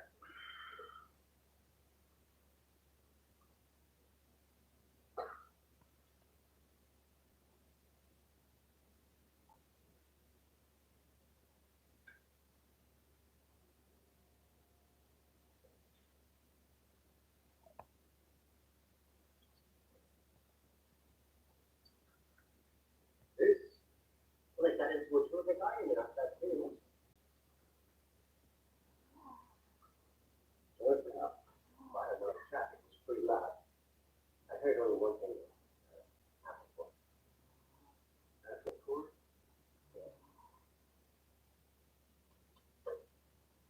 God, boss, that what you spent your day doing? Look, you told me to take pictures, I take pictures. Let me explain this to you, boss.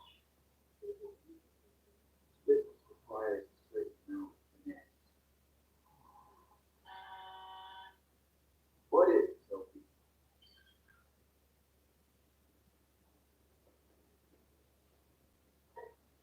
Yeah, Doc, where are you? Okay, slow down, where are you? Okay. Echo Park. Water again.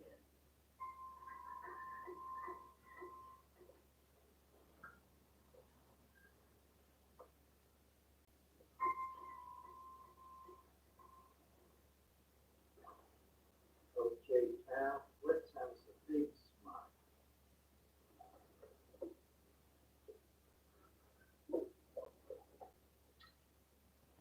You'll love it.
You get so much publicity, you gotta get blasé about it. Let's face it, Kate, you're practically a movie star.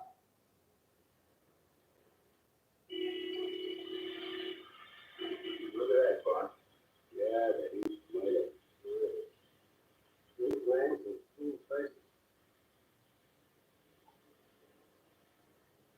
What's that, pal? Nothing. You got a hell of a way to make a living. Well, what do you do with your mortgage department? Where's that tonight? Southeast foreclosed on many families this week. We don't publish a record in the paper, I can tell you that. Neither do I. No. Yeah, the press agent do it. Who is this Finbo Barney? You regular customer or what? Yeah, listen, pal, I make an honest living. People only come to me when they're in a desperate situation. I help them out. I don't kick families out of their houses like the bums down at the back gate. I'm the guy who maybe like to step down on a barber chair and we go outside and discuss it. What do you think? Yeah, let me tell you about the guy that time. I don't know how I sent a guy in the newspaper. It was so quick I didn't even know it myself. Make an honest living. Of course you do. Hey, this guy, he's got tired of screwing his wife, and he said, "It's an honest living." So the guy says, "Why don't you do what the Chinese do?" He said, "What do the Chinese do?" He says, "The Chinese, they screw a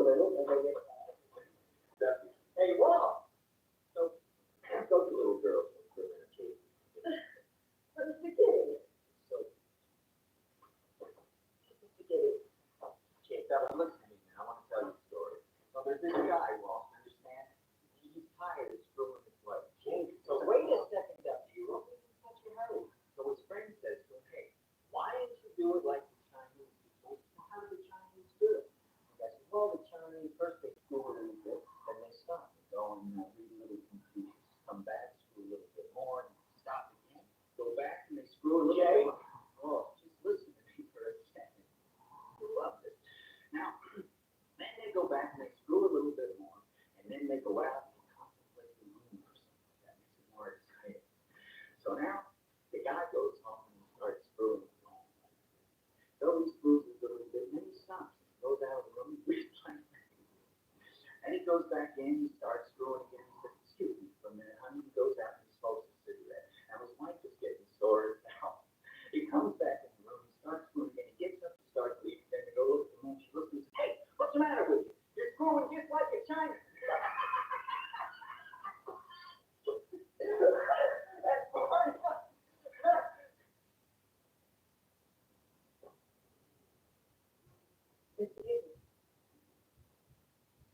Yes. Do you know this? Oh, I think I would remember that. Have we ever met? Oh, no. Never. Never. That's what I said. But see, I knew them already. You know, it's already done.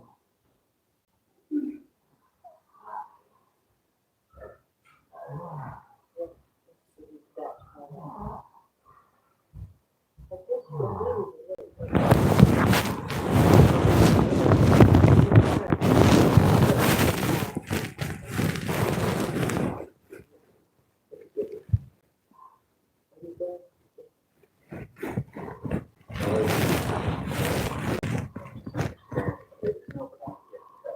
I don't get much for them rules to do. I don't either. Here's something for you, Mr. Gideon. I suppose we'll be hearing from your attorney.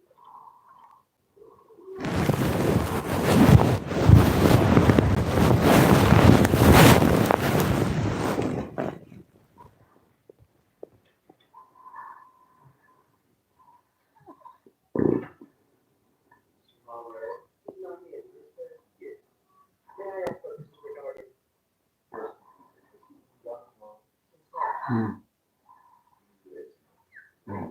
He was expecting you? Why don't I just go and wait? Sir.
JJ get us to see Mr. Mulray.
Anyway, the point is, I'm not business about the man in business. And believe me, Mr. Mulray, whoever set your husband up set me up. LA is a small town. People talk. I'm just trying to make a living. I don't want to become a local joke. If you get to talk to them, I'll drop it off to you. What? Then I'll drop it off to you. Let's just drop the whole thing. Sugar, lemon, chocolate. Oh, Mulray. I don't want to drop it. I better talk to you. The bond. What are you doing? How does it do? Well, I think you do a lot of things before Mrs. Mulray. Never that. Look, please don't do a lot of trouble here.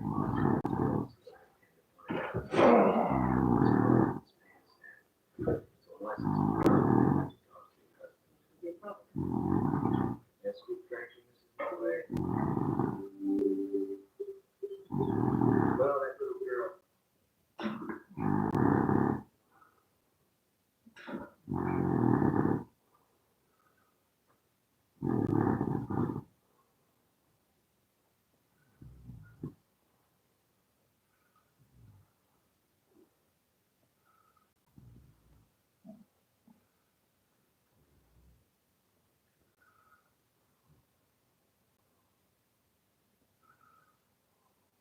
Like that's very brave of you.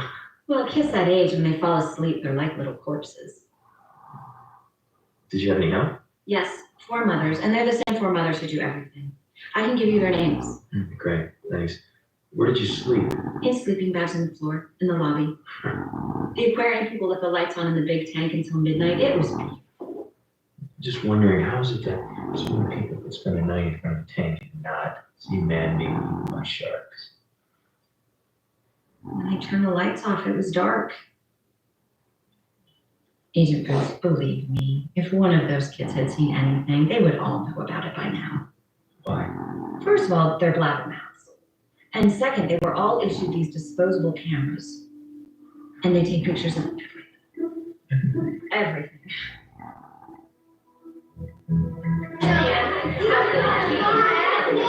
Just tell me if any of these kids is a killer. Hold on, it's pretty tough to tell your average 9-year-old from your average psychopath. See that in a kid near that age. Children are still forming their sense of ethics at this age. Like I said, they're basically sociopaths. It's true. Hey, thanks, Lucy. Your photos will be returned after they're developed and perused for the investigation. What about the contest?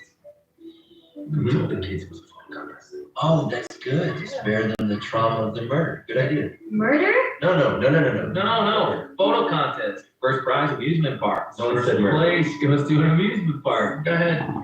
Sorry, my sage. Thank you for saving later. Next. So I'm looking for evidence of shark attack and murder while simultaneously judging a photo contest. You possess the necessary overlapping skills. Well, between 36 disposables and 10 cell phone cameras, we've got quite a selection here. No. So you said that coffee isn't code for anything, right? Sweetie, I think you need to stop worrying about sex codes. Hacker is a very upfront guy who is also extremely politically savvy. That's straight overlapping skills. I don't know what that means. Hacker is very sophisticated in his job, but he's much more transparent in his personal life. Does that sound like anybody you know? Me? Do you mean we're compatible? No, you know who I think you belong with. I don't belong with anyone. Huh? Do you? Well, I'm grappling with those same issues, so yes, go have coffee with Hacker. And if it goes well, then maybe you guys can graduate to lunch. What should I wear? Clothing. Look at this. Let's see that. Let's see if I can scan this.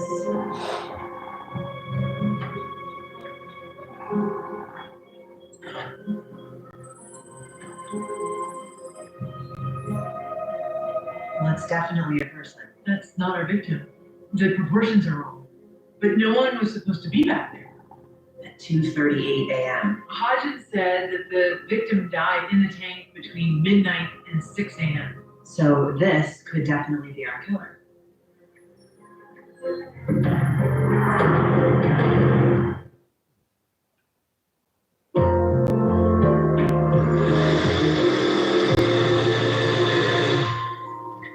Oh, that is the most unpleasant smell. Angelfish smoothie? Man, you killed the Moroccan angelfish? No, I did not. They died on their own. And afterwards, I pureed them. Oh, I really hope you can prove that. Those aquarium people love that fish. Don't worry, angelfish died from a generic organic protein-based neurotoxin that's found in lots of different yummy places, like the flagellum of bacteria. What, did they absorb it through their gills? I think they ingested it. By snacking on our picnic? No, this neurotoxin's not strong enough to kill a fully grown human male. Wait, what if it was injected through his eye more than once? Well, it'd be disorienting, as would any injection into the eye. Perhaps Dr. Savoy can find traces in what's left of the body. Thank you. Oh, hey, Clark. Yeah. I should warn you, Angela and Wendell broke up. I'm sorry, what's that got to do with me? She may be in the market for a new intern. Okay. Listen, I'm gonna break my car on both of you and offer some good advice.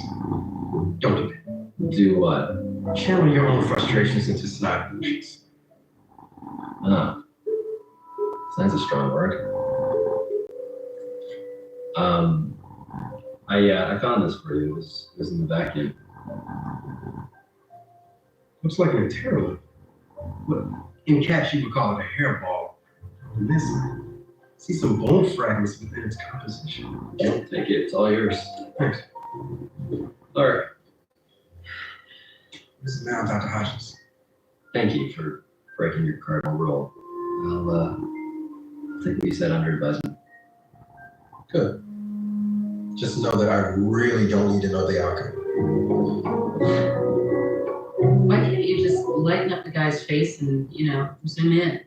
Because it was a cell phone camera that was aimed by a child. The plexiglass at this point is a foot thick And 30 feet of water. at night. I was just asking. Okay, so I used some warping software to reverse the direction of the distortion that was caused by the waves in the surface of the water. Then I lit it up. But this is the best that I can do. Okay, well, we'll print that up and get it to Booth. I know this man. You do? Yes, his name is Ben. I saw him working at the aquarium. Are you sure? Absolutely.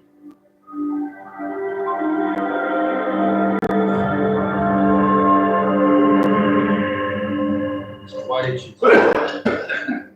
Because I wasn't working. Really? Okay. There you go. See, and on top of it, we have photographic evidence that shows that you were. Oh. Right.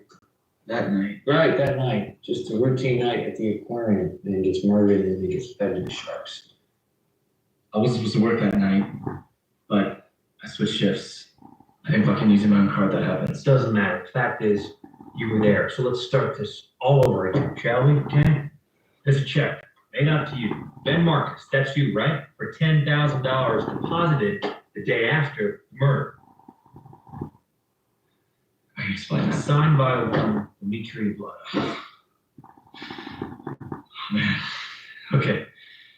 This looks bad because he's a big Russian lobster type. Oh, hello, of course it looks bad. Made out to you for $10,000. For what? It's not what you think, but if I tell you, Vladov will kill me. I'm not saying anything else. Do you think you could leave my name out of it? No?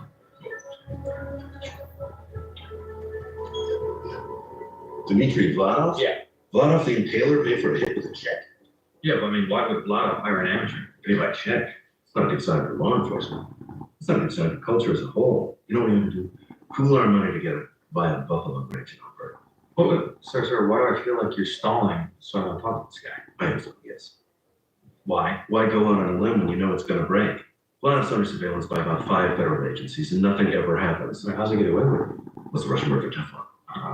Office then? Vladov has been brought up on 50 charges. Everything from homicide, RICO, prostitution. They've been smuggling counterfeit vodka for years. He has a brilliant trick to keep himself out of prison.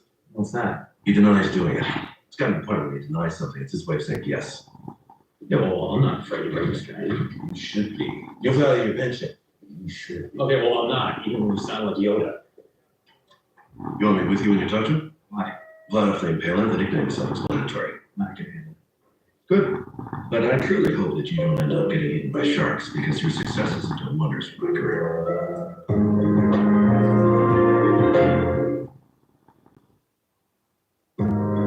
Looks like you're a friendly neighborhood gill raker. What's that? That would be your friendly neighborhood gun robber. That's Booth. Hello, Booth. Yeah, Bones, listen, you gotta help me. I got a hot lead and a funny feeling. I don't understand the juxtaposition. All right, listen, I just need a really strong, really compelling piece of evidence. Usually, all you say you need is your gun and your wits. Really not from pen on your wits, too. What kind of proof do you need? Look, I need something that links a Russian mobster to a self-improvement guru who gives speeches in front of fishmen. I'm currently witless. This is a Russian mobster who smuggles booze. Yeah, that's the nicest thing he does. Oh, somebody doing something there? Hodgins is doing a demonstration in his beaker. It's a fact that Russian businessmen add blue dye to tankers of clear alcohol and import it as glass cleaner, thus avoiding the high tariff on booze. Once it gets to the States, they need to remove the dye so that they can bottle the booze as vodka. The way to do that is from a reverse osmosis filter. I got filter. Marilyn at the aquarium told us that they're missing a filter. Well, you go buy a filter. This one is special. It's really huge and extra good. No, Sam, I'm in another place. I'm driving a car. Well, if you were here, you'd be very impressed. I am. What is it? A filter theft and gets killed for it. Hit him with the filter, Booth. That's your connection. Hodgins means metaphorically, Booth. If you hit a Russian mobster with an actual filter, he'd probably just impale it. All right, well, that's a great connection.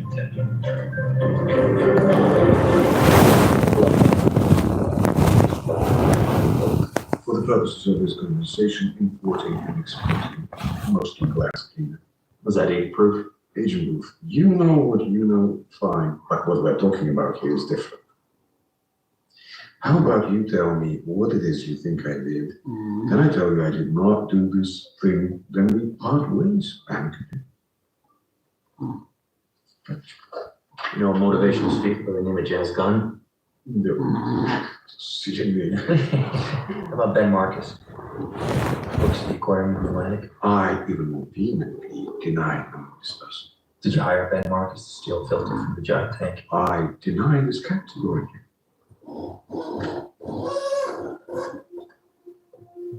Check. That's your name. Dmitry Vladov, and that's your signature right there. Check was written out to a man who was photographed at the scene of the murder. He cashed it the next day. No, that is not my check. Yes, it is. It's your check. No, it is not. Key of federal investigation. I'm not aware of this now. Or you're aware of it now. Tell me. Am I under arrest? I don't know. Are you? I like you, Agent Wolf. And I've told you everything I know on this issue. You now owe me a favor. I owe you a favor. I don't owe you anything. Yes, you do. No, no.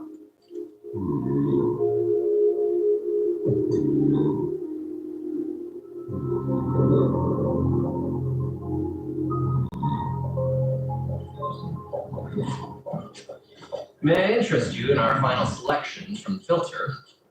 Dorsal fin from a fox-based rabbitfish. I believe some sort of sea turtle feces. Rusty paperclip and the broken spine of a lionfish. That's all she wrote. Throw in the embryonic cells of a blue shark and the remains of a human vertebra. Embryonic cells.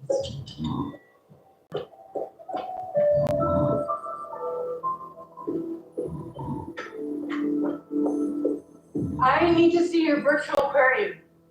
Yeah, sure. Is there a blue shark in this tank? I don't think so.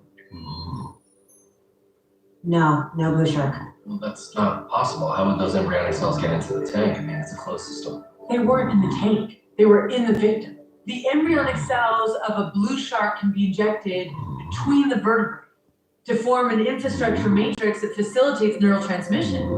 It restores the spinal cord. It was progressive surgery that restored Jazz Gunn's ability to walk. It had nothing to do with this ridiculous theory. What a little liar. I have to tell Booth there's a scientific explanation for this. Dr. Brandon, what else is missing from this tank? Lionfish. Looks like a 14 gauge.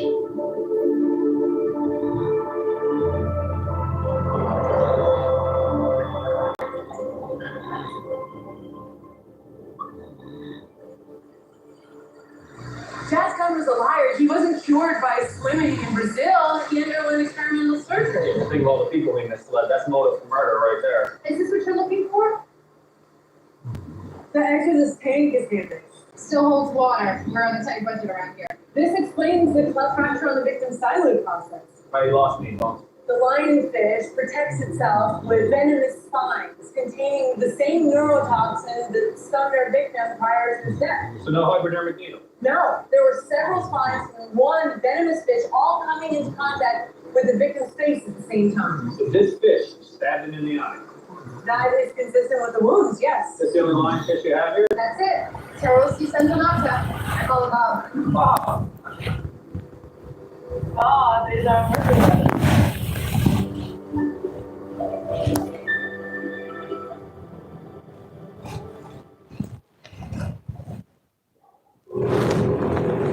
The victim and the killer gained access to the back area of the aquarium before the door was locked. Jazz saw the lionfish in quarantine. This represents the quarantine tank. Clark? Jazz was all about facing his fear. He saw one of the world's most venomous fish and was taking a look at it from above the surface of the water when someone forcefully pushed his head down into the tank, causing a cleft fracture of the silent muscles.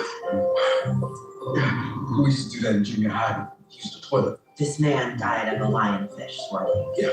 Now, several of the venomous spines penetrated the eye area. A few broke and remained embedded. Now, with the victim disoriented and possibly unconscious, it was very easy to drag him over to the big tank nearby. Unconscious underwater, he was dead with his first breath. And those fish tore him apart. And that's where this poor nutcase's theory actually was true. Eat or be eaten. Jazz gone flew to Brazil every 6 months. He had surgery at a special clinic in a small town called Pinamarica. That would be consistent with the maintenance injections required semi-annually, although Maracá, Brazil is a long way to go to get them. Well, he's got to keep up front. Tell everyone he's going for another swim in the sea. Right? Guess who else paid a visit to Maracá this year? So Brazil's a pretty expensive vacation. School teacher. I left to travel. To the very same beach where Jazz Gunn claimed to have been killed by the sea. How many of his seminars did you attend? The FBI will find out. You said you didn't know who Jazz Gunn was. I went to 9 of his seminars.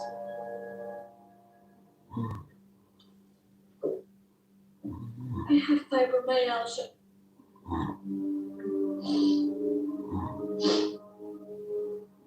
And that bastard convinced me that if I just faced my fears, that all of this pain would just disappear. He lied. So you brought a group of 4th graders along as an alibi for murder? No, it was a coincidence. He took me back to see this poisonous fish. Come face your fears, he said. Last thing she said to me right then. Tell you what, though, he might have been onto something, that bastard. Because ever since I shoved his lying face into that poisonous fish, I haven't felt any pain.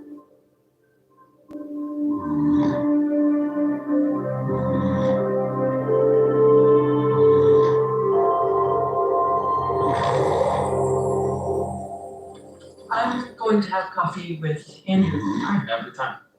Thank you. I'm going to see someone too. Dr. Catherine Breyer. Case is closed. She's very nice. The two of you seem compatible. Maybe. See. She's easily as pretty as I am. I mean, using me as a standard. It's your standard. Andrew is not as handsome as you. Using you as a standard. He is, however, taller. Catherine isn't as smart as I am. Well, I'm not as smart as an actor. Well, you once said he was a doofus. He is a doofus. A smart doofus. Well, I hope you have a good time together. Yeah, you too. Thanks.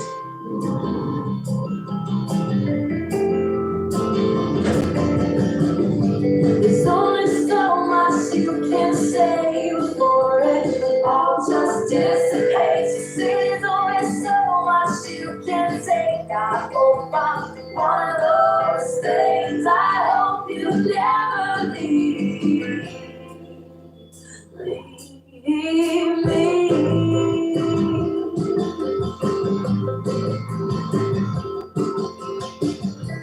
You stole my breath. Oh, I'm not late, am I? We were catching a murderer. I heard catching murder is the best excuse for being late I've ever heard. You said I wasn't. I was putting you at ease. It's one of my strengths. That and I can write longhand perfectly in the dark. Oh.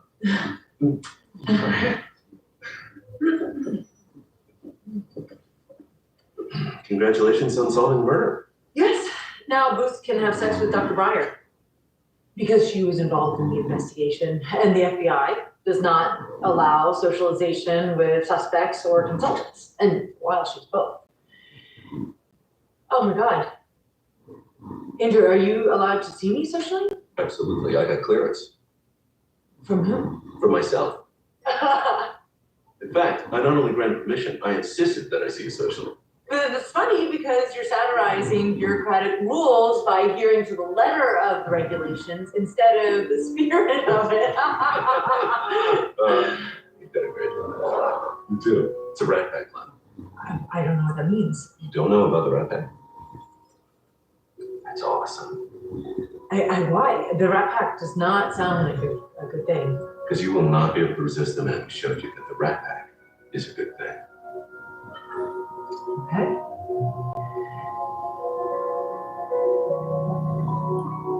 Tell me the truth.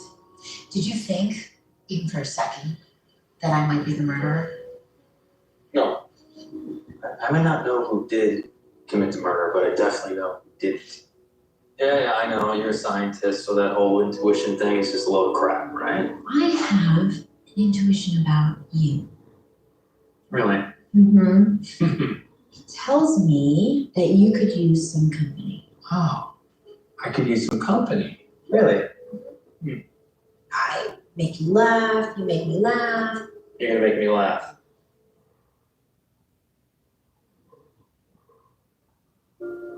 Sure.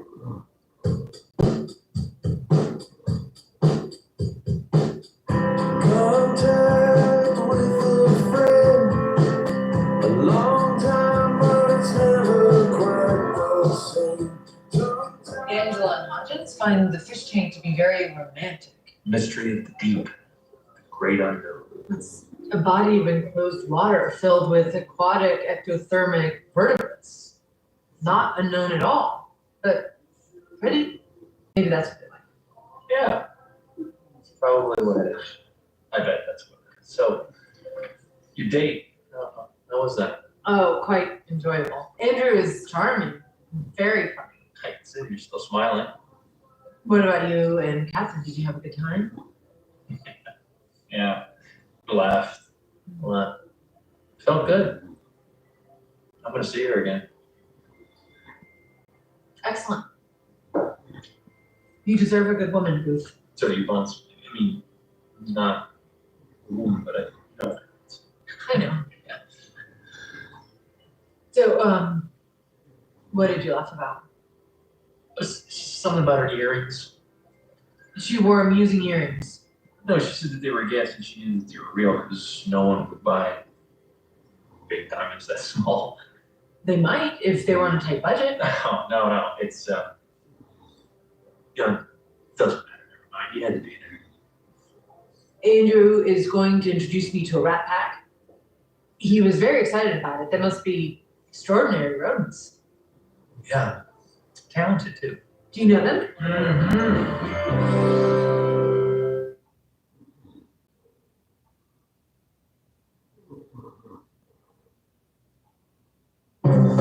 They put me in charge of all of this. I'm like one of those big shots on Wall Street, only I deal with laundry instead of money.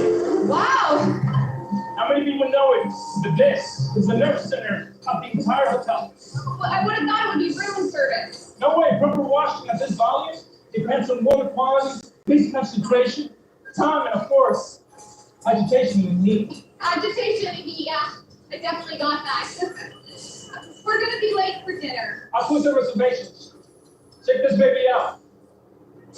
Energy Plus. That means not only washing away the filth and the fluids that people get on your hotel sheets, almost in the front line of the fight against global warming. What was that? Pouring object in the water spiral. It happens. It looks gooey. Won't it gum up your machine? Whatever it is, this baby can handle it.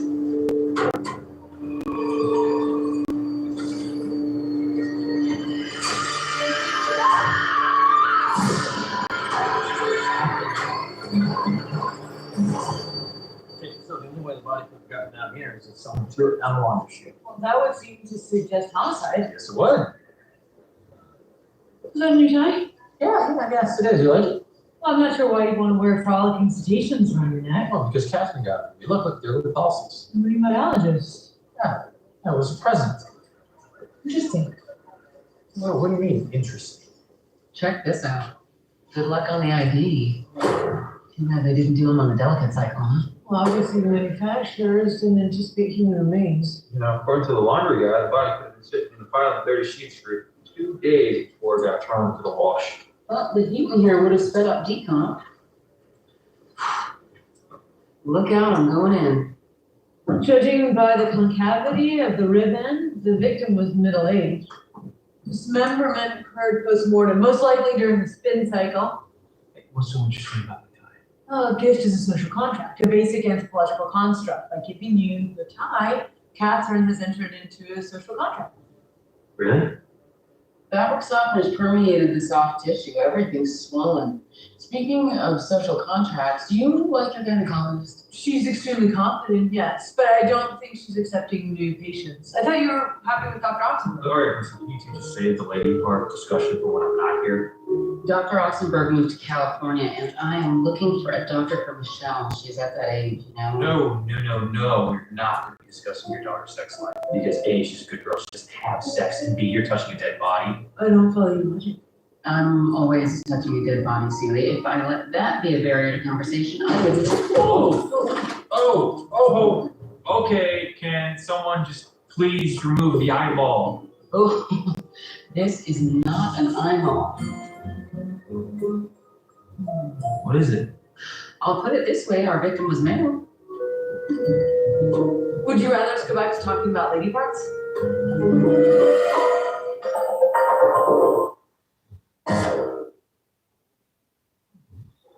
The skeleton appears to have suffered a great deal of damage in the washroom. Well, that wins the understatement award for today. It's going to be very difficult to find cause of death. Well, if the 3 pounds of muck I've got here that catches any indication, then that washing machine must have been a beast. Dr. Brennan, I found something.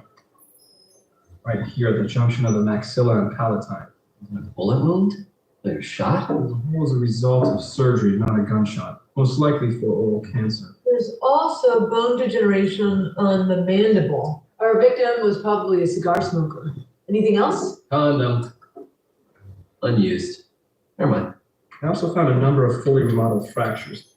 Here's one in the right hamate bone. It's approximately 3 years old. Injury like this is mostly typical for professional baseball players.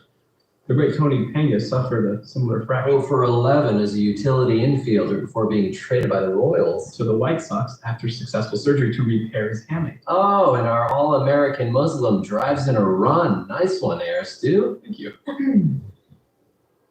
I thought our victim played baseball, but then I saw these. A number of mostly repaired compression fractures in the tibia and tarsus. An injury pattern most commonly sustained by rock climbers. And these fractures occurred about a year after the hamate fracture. Here's where I go for the triple because another remodeled fracture about a year old into the hyoid. With an accompanying microfracture on the parietal. Almost certainly indicating our victim was involved in a high-speed collision while wearing a helmet. What does this mean? Rock climbing, baseball playing, crash test dummy. Is there a testicle up here? 4 that I know of. I thought you located them at the scene. Just the one that scared Booth. Now, I've cataloged the loose tissue, and all the victim's organs and glands are accounted for, but the other testicle seems to have vanished. Well, it's not here. But it does appear our victim was in the habit of injuring himself annually in a variety of risky behaviors. So the guy with one gonad actually had balls. Well, if you'll excuse me, I've got an appointment. So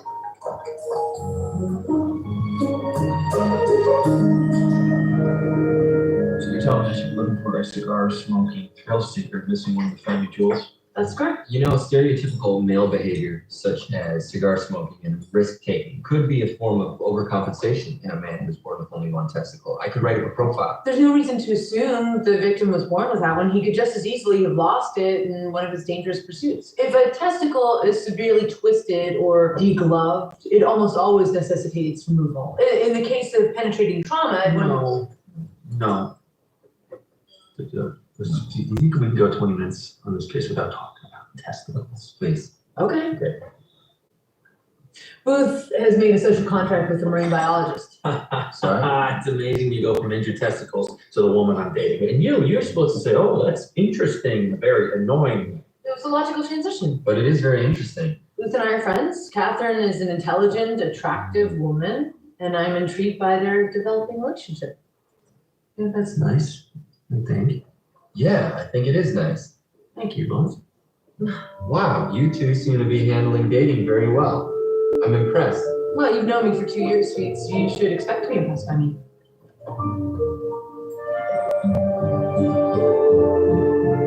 You were board certified in 99 That is correct. and you did a fellowship at Vanderbilt in. Reproductive endocrinology. Boy, you really did your research. You were recommended by Dr. Oxenberg, but I wanted to make sure this is the right fit. Oh, yeah, no, of course.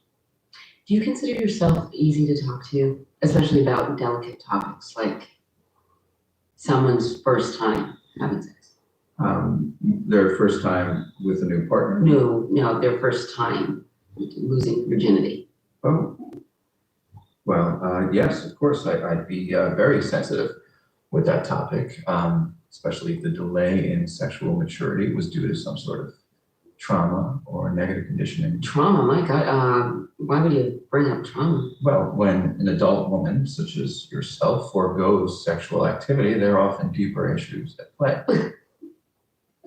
What?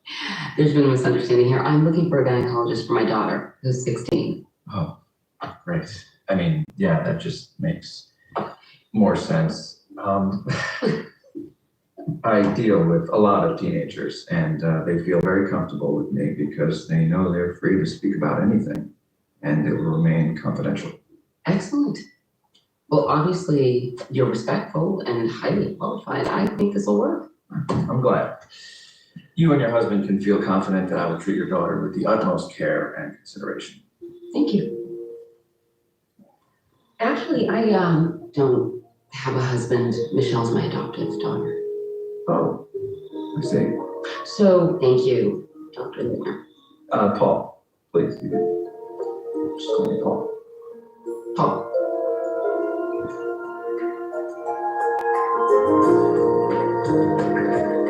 You have something for me? Yep, my fingernails. I don't think they're gonna help with the ID. I also have clothing remnants, mostly denim, chain, also most likely part of the victim's apparel, some pieces of molded silicone elastomer. The missing testicle. Oh, God. It's a prosthetic one. They're made of a silicone shell and filled with saline. Now, obviously, this has suffered a lot of damage in the wash, but if we can get a serial number off this, we can get an ID. Okay, I photographed each piece of the silicone elastomer, and I used the photos to reassemble a virtual prosthetic. Well, the serial numbers were pretty worn from the washing machine. Yeah. Hopefully by looking at the image under different color filters, we can at least get some of the digits. You know, I have to say that this whole finding ID by testicle definitely beats facial reconstructions. Does that prosthetic seem overly large to you? Well, it doesn't to scale, yeah. Guess it's been a while. Okay, I got the serial number for you. I'll get it to Booth. It's pretty big. Richard Cole, 42, single commercial real estate developer, left his entire fortune to the American Cancer Society, so that rules out financial motive. Researchers can be ruthless. Yeah, look at this article he did last spring in Cigar Connoisseur. He had oral cancer, he shouldn't have smoked. That is not his biggest problem right now. He talks about going to fantasy camps every year for his birthday. Fantasy camps. They're expensive camps where grown-ups, they get to pretend to be, race car drivers, professional ball players, pretty much anything. Well, that would explain the yearly injuries. You could easily crush a testicle at rodeo camp. Look what's going on this week at the hotel. I wish I had enough money for this one. Why, what is it? Did you ever dream about jamming with your favorite musical heroes or playing gigs in front of throngs of screaming fans? Well, please join us. The one and only fantasy camp created by legendary music manager and promoter, Simon Gray. Music camp? That's not music. That's rock and roll, baby. According to Cole's lawyer, he was trying to buy a property that Simon Graham didn't want him to have. You think Graham murdered Cole to seek collection property? It's possible, but don't say that Cole is dead. I don't want anybody panicking or trying to flee the scene. I was a very big fan of Toad the Wet Sprocket. Why don't you get to yourself, right? Don't get overwhelmed. It's gonna be very loud in here. And So we're going to the seminar on string height? I have a class on tone control then. They're all in line. They're not even pushing. This is not my rock and roll fantasy.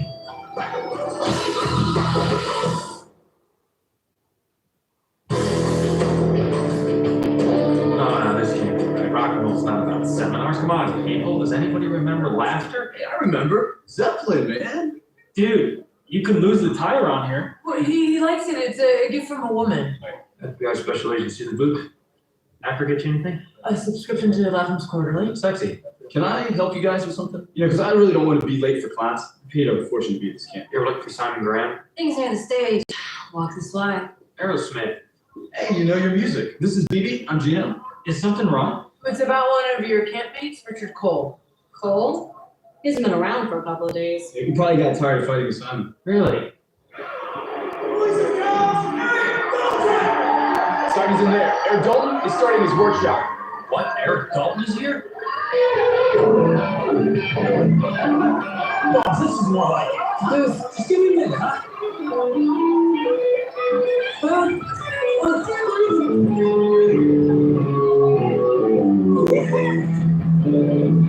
Should we try to talk to Simon?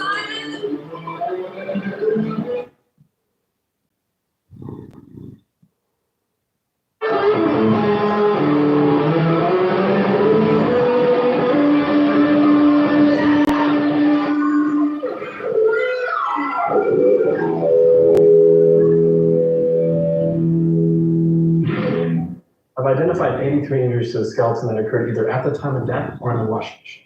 I can't tell which. So no cause of death? Not without evidence from hemorrhagic staining, and these remains went through a wash cycle with industrial strength bleach.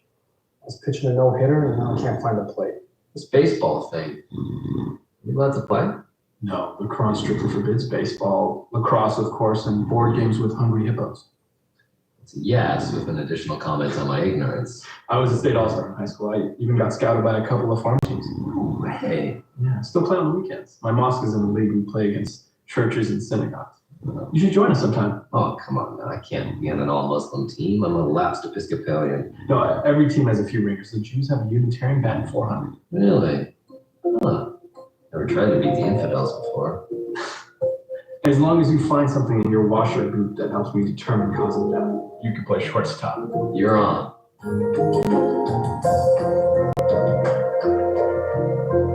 Hey, is it true that Simon Graham's here? Yeah, he's in the conference room. Okay, I can provide a valuable insight, Agent Booth. The man practically invented a rock subculture. You need me. You just want me to. There's a little of that, yes, but I'll be professional. You know, with the profile. Okay, professional. Yes, sure. Okay, you know how many Seminole Rock concert tours he's managed? Guy's a god, but maybe a murdering guy, so use your ears, not your mouth. Just listen, you understand? The camp is for people who love music. Not wannabes in designer jeans, fancy guitars they never touch. You describing Richard Cole? Well, yeah, easy idiot that wanted me to turn him into Jimmy Page when the only guitar that he ever played came from a video game on me. That would offend you. That's a personal affront to someone who's dedicated their life to nurturing real musicians. Oh, shouldn't it?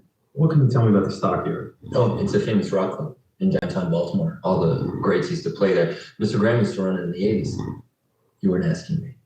Once Cole's deal went through, who's going to tear it down? That's why you and Cole were fighting, right? Yeah, we settled that. You talking about? Well, Cole said that he'd leave the club alone if I let him do one song with Eric Dalton at the end of camp night. Eric Dalton's one of your guests? Eric Dalton's one of your guest stars. He blackmailed you. So did you agree to let Cole play with Dalton? Well, yeah, I mean, it's the stockyard we're talking about. Well, Dalton knew about that. Why don't you think he felt? Listen, guys, do you mind if I go back to work? Sure. Yeah, one quick question. Bar fight, who wins? Prince and the New Power Generation or Corner? Never mess with Prince. Never mess with Prince. But honestly, I think you'll like Dalton in there. And you should have someone else to talk to, especially if there's anything you prefer I didn't know about. I told you, Harry and I are not having sex. I know, and I believe you, but you're growing up. Your body, it's a woman's body now, not a child's. And you should treat it like a woman, and I'm gonna stop talking now. It's no big deal, Ken. It's just the doctor. I know, it just means you're growing up, for real. And you don't quite know how to handle that. What? No. Yeah, kind of, but I will, we will, right? I mean, you don't know how to handle me either, do you? Because that would be embarrassing. We're fine, Ken. Because you and Perry aren't having sex, right? Okay. Right. How's it going? Dr. Brennan's waiting for cause of death. This rate, I'm gonna be John Gocknauer. Okay, boys, I'll bite. Who is John Gocknauer? The worst Major League Baseball player ever. Cleveland Indians, 187 batting average, 0 home runs, and 146 errors. Well, is that bad? Yeah, it's incomprehensibly bad. Here, this might help. I found it in the washing machine catch. What is it? Well, it's bone, so it's your department. Cross-hatching. Maybe bone, but it isn't human. Oh, then what is it? It can't be. What can't it be? It's a piece of bone, tusk actually, from a woolly mammoth. There was a prehistoric elephant in the washer with him? What are you, nuts? No, it has Schrager lines on the grain. It's a woolly mammoth. No help to me. I wouldn't be so sure about that. See how this top edge curves? Now, if the curve continued, and then down here, before it got worn away in the washer, there was a point. A guitar pick. Exactly. Wait, why would someone want a guitar pick made of an extinct prehistoric mammal? Well, according to my dad, guitarists have this thing about their picks. Different materials make different sounds. Brian May uses an English penny. My dad uses a Nicaraguan Cordoba. Some guys use tortoiseshells or a shark's tooth. Do you know of any famous guitarists who use woolly mammoth picks? Eric Dalton. Mr. Dalton's pick ended up in the washing machine with a dead body. That poses some serious questions, don't you think? Yes, I do. And Dalton isn't exactly known for keeping his cool. Check out this video from a concert in Australia 2 years ago.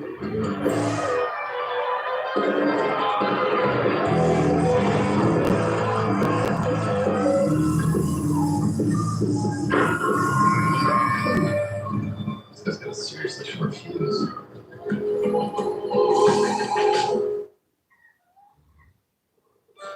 So Richard Cole stopped showing up for his private rehearsals with you, and you don't notice. Are you kidding me? I was thrilled. Sick of kissing that guy's ass. Hey, what are you doing, baby? Can I help you with something? You have no expertise that would be of value to me. I wouldn't be so sure when it comes to mixing. Excuse me, I really like your music. It doesn't mean I'm not going to clock you, all right? Let's just focus. So, Simon Graham, he pays you a boatload of money, and you still treat the campers like crap? Guy's a poser, dude. I got stuck with an ass hat. Couldn't even play rhythm for Toad the Wet Sprocket. Oh, I love them. Suddenly, the inside of my pants isn't such a happy place. Personally, I find your music discordant and irritating, rather reminiscent of Mawari death wailing in its capacity to annoy. So maybe Cole pisses you off, throwing a little coke in the mix, and you lose control, and it's not like it hasn't happened before. Hey, man. I've been clean for 2 years. I even do yoga. That hurts. This? Yeah. The splintering is fresh. Something hit the side of the table quite hard, and there are scuff marks on the wall beside it that could indicate struggle. Did you have a fight in this room? A party. I had some campers over Tuesday night. Gives them a story to tell their friends. There's blood on the carpet. I don't know anything about that. When things got loud, I left. Caught a cab across town, spent some quality time with a girlfriend. Oh, I'm going to need that girlfriend's name and number. And I'm gonna need this carpet.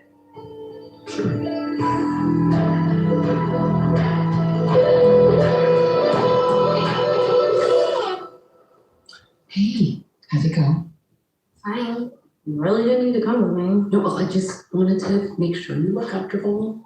Sure, he's cool. Easy to talk to. Good. That's excellent. Excuse me, Dr. Soren, do you have a minute? A couple of insurance questions is all. Sure. Be back in a minute.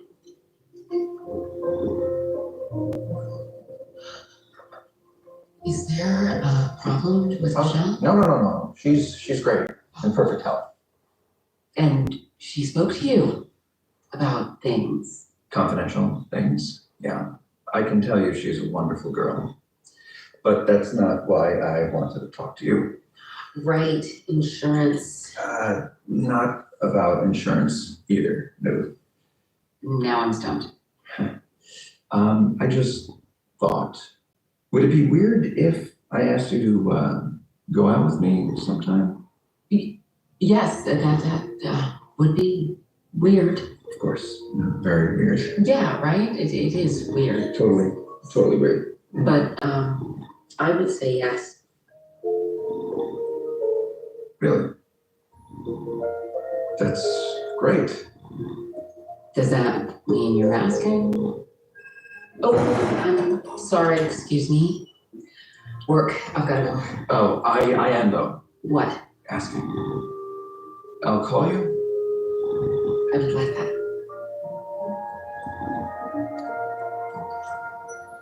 So we know that the microfractures radiate out of each trauma site.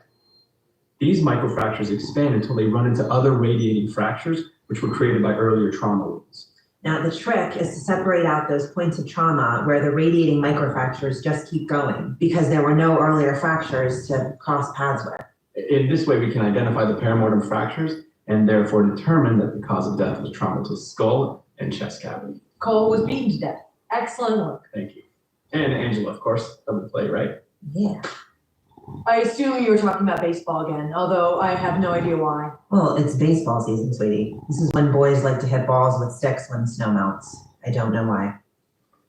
Oh, what about the murder weapon? I'm gonna make castings of the pertinent injuries. I'm making him 3D scans so he can focus on all the unremodeled fractures. Sweets would probably say that the need to hit balls with a large stick shows that you're insecure with your manhood. I can assure you. I think it's probably just enjoyable to hit things. Eric Dalton's hotel room's a good bet for the murder scene. We found 2 sets of DNA. So 2 people bled on this carpet. Yes, the first set of DNA belonged to our victim. Perhaps the second set belongs to our killer. I found traces of Klonopin in the mystery blood, which means whoever it belongs to either has a panic disorder or epilepsy. We should cross-reference the list of campers with the prescription drug database. Booth seems to like Catherine, don't you think? I do. I'm glad. It's been a long time since he's dated anyone. I know. It's important for Booth to share his life. I prefer being alone. But you're seeing Hacker. Yes, and I like him, but not like Booth. I mean, not like Booth wants to like someone. All organisms evolve and develop along patterns only recognized in retrospect. Your life doesn't exist outside the laws of nature. Then, in ignorance, I await my own surprise. Although the odds of it involving a commitment to another person are remote. I never thought I'd be dating now, yet I am. You met someone? I think so. We're gonna have lunch. It's been quite a while for you. And thanks for pointing that out. Oh, Booth wants me to meet him at the hotel. Go. I'll call you if I get a hit on Klonopin.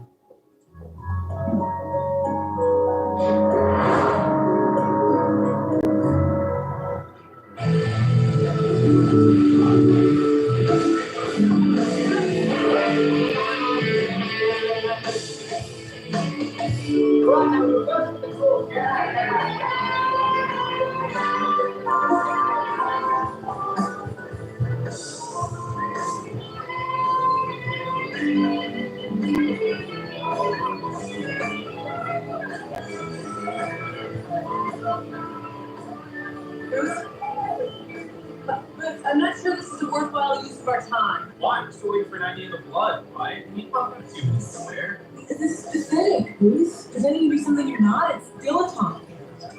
What if this is like anthropology fantasy camp and you got to meet, I don't know, Margaret Mead?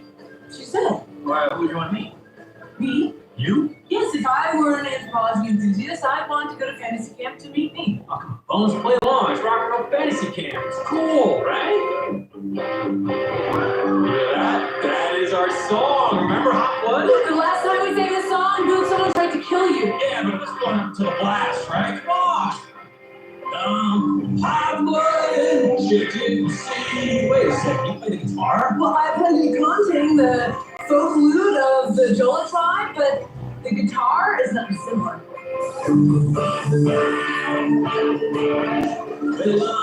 Hot blood and chicken sea. I've got fever on the street. I'm running for the rain. Hot blood, hot blood.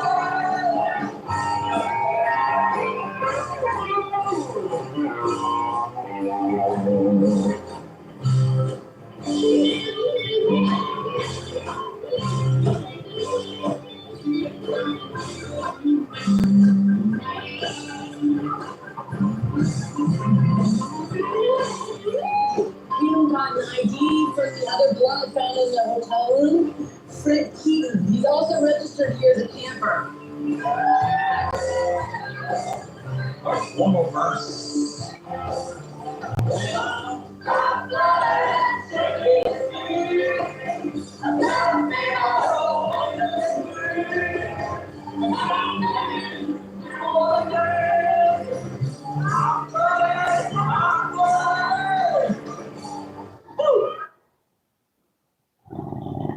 I didn't do anything. You took off from Fantasy Camp. You disappeared and you ended up hiding out in some cheap hotel. I wasn't hiding. We know you and Richard Cole had a fight in Eric Dalton's hotel room. Your blood is on the carpet. He had it coming, okay? And what was the fight about? I told him I was still hoping to be discovered. I know it's ridiculous, but I spent years in my garage playing, and I'm good. It could happen, right? Just keep going. Last Monday, we had a jam night at camp.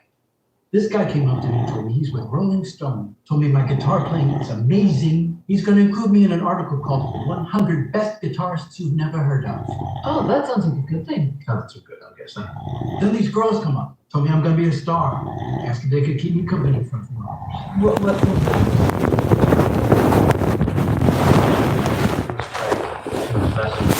How was I supposed to know? I called my wife, told her I wanted to take a break. Then at Eric Dalton's party, Cole starts laughing. Tells me the journalist was an actor. And the groupies were professionals. Rich bastard ruined my life. Excellent motive for murder.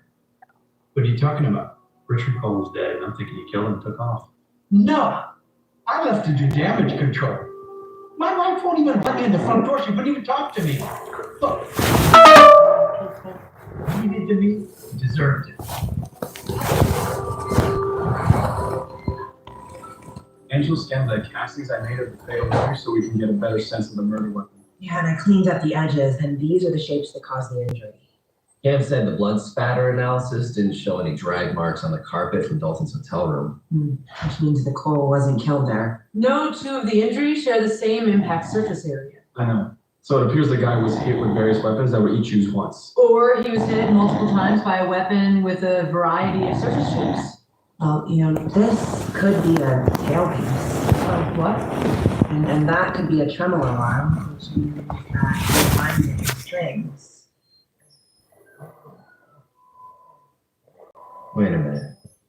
Our victim was beaten to death with a guitar? I've actually seen this before. Solid body guitars can prove quite lethal. There have to be over 50 guitars at that fantasy camp. Without cause, we can't get warrants for all of them. Yeah, but that's cheap. I mean, the bottom is too curved to be a telly or a strat, but it's not an SG because the tailpiece wraps around, and then there's the distance to the chassis. And I think the best gift and less possible. It's so hot that you know that.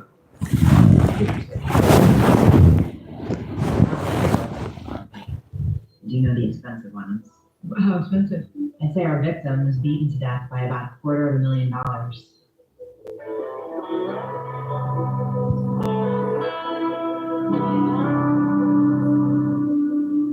And then after a perfectly nice evening, I could tell he didn't even want to shake my hand. He looked positively pained. He's a science professor. No, associate professor. No, people get weird when they find out that I handle dead people all day. Now I just say I'm an insurance underwriter.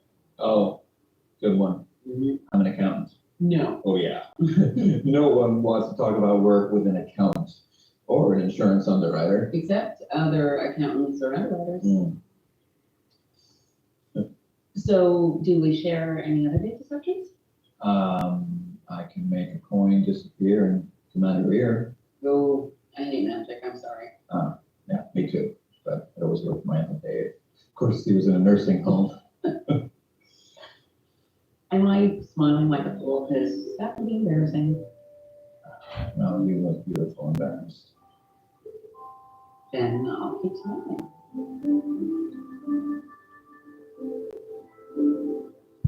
I should get back to the office. And then I have a movie song. Oh, all right. What do you say to catch a movie on the weekend? Yeah. I'll see what my friend Liddy's on and give you a call. Sounds good.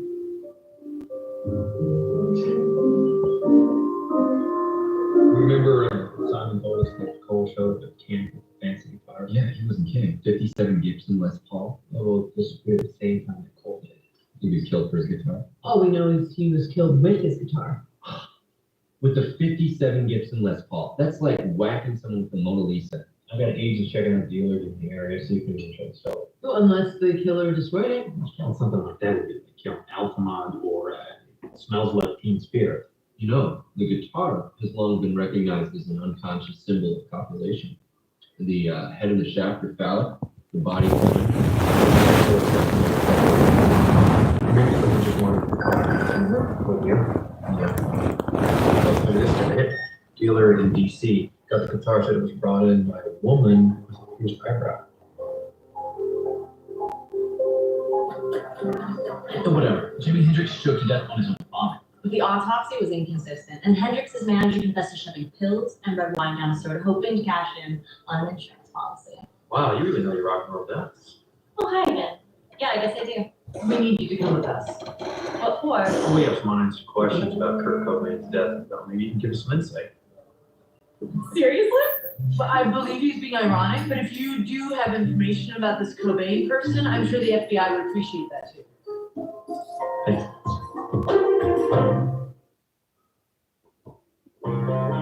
Cole is dead. I thought he was just missing. No way you thought you'd get away with selling this $250,000 guitar. How much? That dealer totally ripped me off. Stay on topic, all right? Okay. After Dalton's party, I snuck into Cole's room and took the guitar.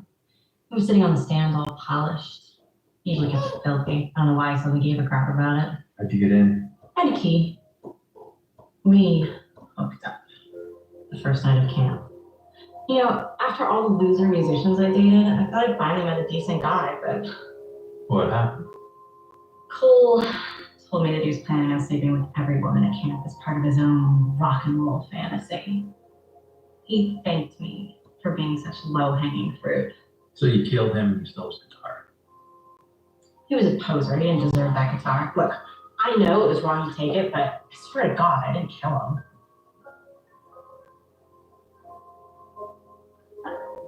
I believe her. Me too. Too bad she's going to prison for grand theft. Then who killed Cole? Well, everything that you've learned about the victim indicates that he was only interested in the external signifiers of the rock and roll lifestyle, correct? Yes, the clothes, the instruments, the groupers. Groupies, Bones. Well, groupers would be more logical. Male groupers have harems of multiple females. If you enter into a social contract with a marine biologist, you should know these things. You know, like a fish can't play the guitar. Well, apparently neither did Cole. You don't have to keep bringing up Catherine. Well, you're welcome to bring up Andrew. I have an opinion on motive, if anyone's interested. Right. Okay, to a true music fan, the fact that Richard Cole was playing the ultimate guitar would be sacrilegious, profane. And the fact that the killer put it back in Cole's room rather than destroy it further demonstrates his reverence for rock and roll. So you're saying the music is wrong. I know it's wrong, but I am liking our killer better than our victim.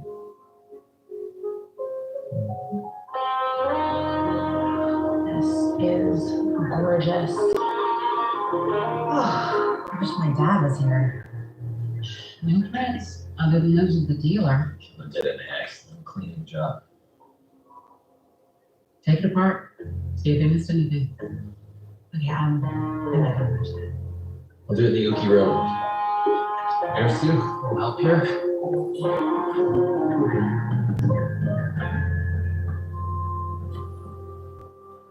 Will you, excuse me?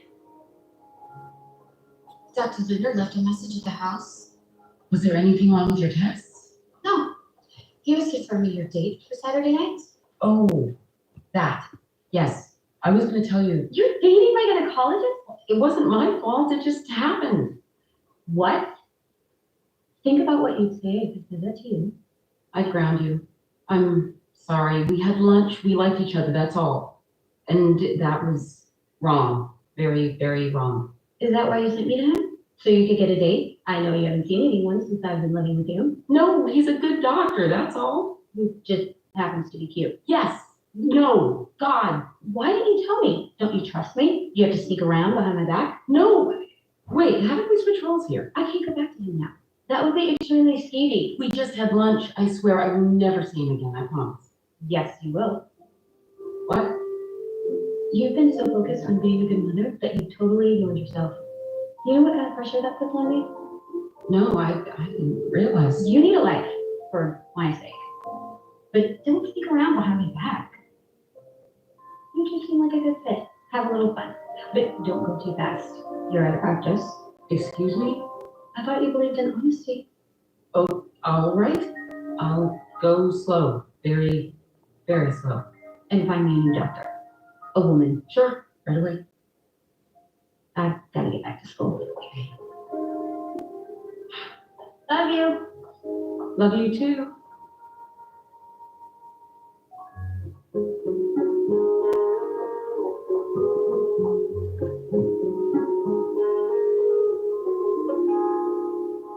What do you have, Dr. Hodgins? Anything? A walk? A single? Don't strike out, please. Mr. Vezidi, your obsession with sport will no doubt diminish your mental acuity. Well, on the contrary, Dr. Lynn, baseball is a game built on mathematical certainty, the physics of force and velocity, as well as its anthropological significance as being one of the unifying cultural traditions for Americans.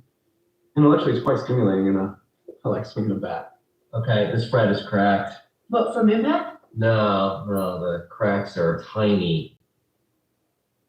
Every fret in the lower register is cracked. The guitar is old. Yeah, but that doesn't matter. This is from chlorine. See, the frets are made out of nickel, and nickel reacts like this when exposed to chlorine. There's a rooftop pool at the hotel.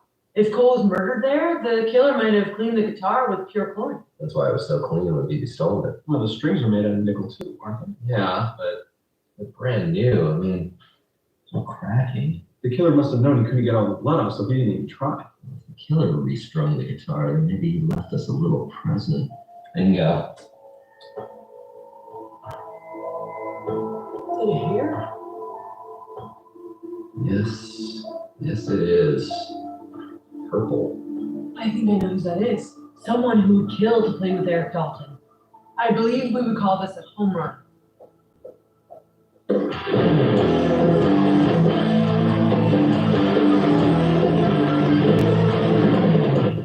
Guess what kind of pick BB said Gino uses? Holy mammoth!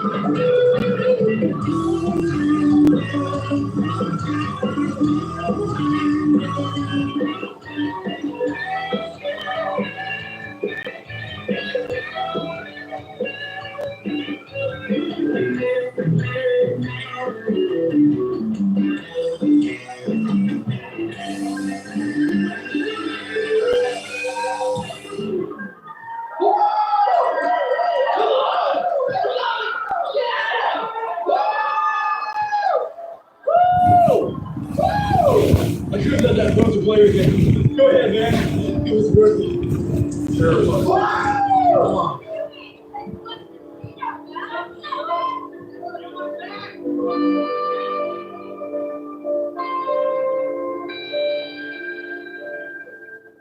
Killer plays a mean guitar. Sure that they a band in prison for him. You're a very good singer. Thank you, Collins. You play the guitar in a very interesting fashion. I know. Does Catherine play? I don't know. We've been on it twice once. Last night, Andrew gave me a CD with music he likes. Mixtape. Talking about social contract.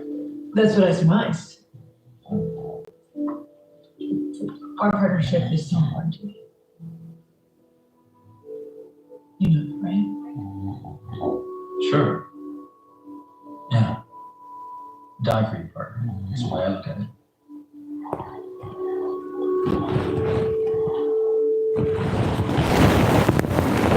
I like Andrew's taste in music except for a band called Led Zeppelin. Except for a band called Led Zeppelin? Yes? But you mean Led Zeppelin is like the best rock and roll band ever? I mean, they had a reunion tour in 2007 in London. I would have killed for those tickets. Really? My publisher offered me tickets, but when I heard Zeppelin, I thought it was for some sort of air show. Air show? You turned down what probably was the last concert that Zeppelin would ever play? Are you gonna kill me? You're unbelievable. What? It's just a band, Bruce. It's not just a band, okay? This is Led Zeppelin. You know what? I'm your partner. You offer your partner those kind of things. Offer your partner.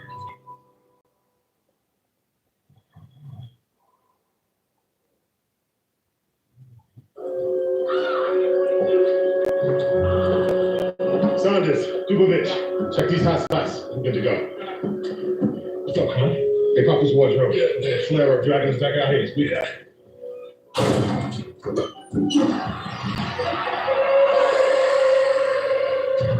Whoa!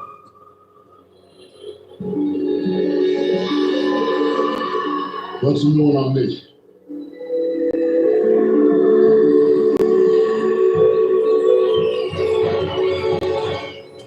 Order in successful societies depends upon enforced rules. People can do the right thing left on their own. No, history shows otherwise. A weak government will always spawn mutiny and rebellion. You don't believe in human decency under any circumstances. Not as a means of controlling a population. No, the result would be anarchy. I have to say, I agree with the pretty lady on this one. Without the strong arm of the law, we're animals. Sheriff Gus Abrams, thank you for coming out here. What caused the fire? Could be arson. Accelerants. Source of the flame looks like a lit candle. Was someone killed? Well, that's why we ask for you people. Oh. Whoa. Okay, is that real? Yes. I was hoping no. The bones were already dry and defleshed prior to the fire. Victim was elderly, female. Oh, wait, you usually don't say oh. Is an indication of my surprise. Well, I know that. Why? The bones have been rearticulated. Is that bad? The skeleton has been reassembled quite amateurishly. See how the right ulna has been placed with the left radius? Yeah, that's shoddy. That's shoddy work. Hey guys. Yeah. Hodgins noticed that there's a path all the way around the house. And Angela noticed that it was a circle. Looks like it acted as a fire break. Also dusted with some fine powder. Well, those are crows you city people may not be familiar. Crows are carrion birds, Sheriff, who scavenge for fresh kill. Oh, when she starts flopping her elbows like that, it's when she's hot on the trail for something. Well, I don't want to think about what she's after.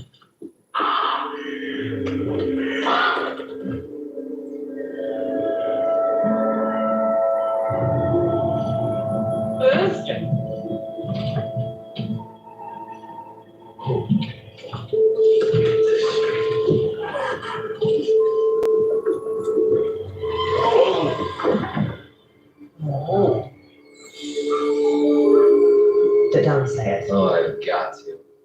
We aren't in Kansas anymore. Whoa, okay. I don't like it when dead things move. Did you see that? It was moving there.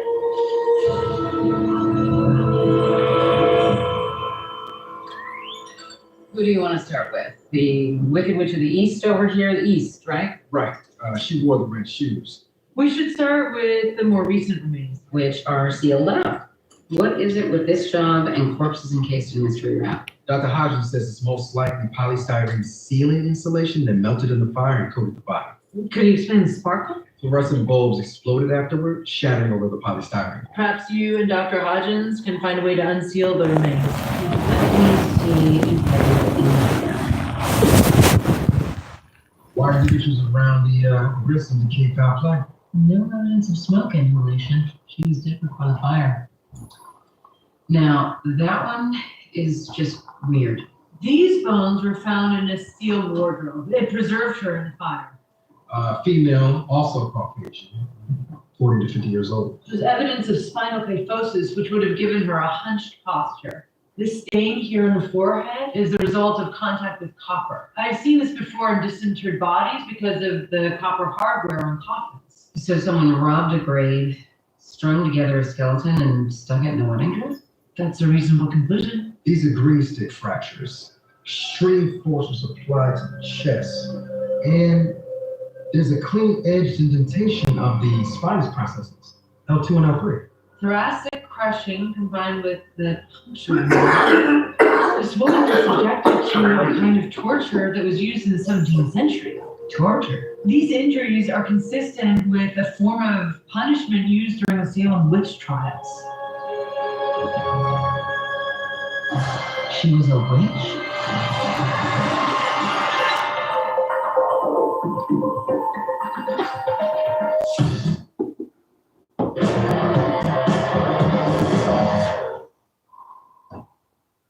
You know what I think? I think Cam I'm sent to go to the crime scene because of the tension between us. Tension? There's no tension between us. Yeah, at first I thought it was because I'm suddenly, I don't know, available again. And then I thought maybe it was because you think that I treated Wendell badly. Hold on, Wendell said that it was totally mutual. He said that you were wonderful. I'm not sure how I feel about you two discussing me. Not discussing you, complimenting you. Okay, fine. No more compliments. You don't look good today. Your smile is ordinary at best, and it is not cool that we finally get to work together again in the field. Okay, that's fine. We can live with that. Yeah, this symbol is very creepy on this chimney. All right, let me see. Oh, yeah. It can be a lot of things.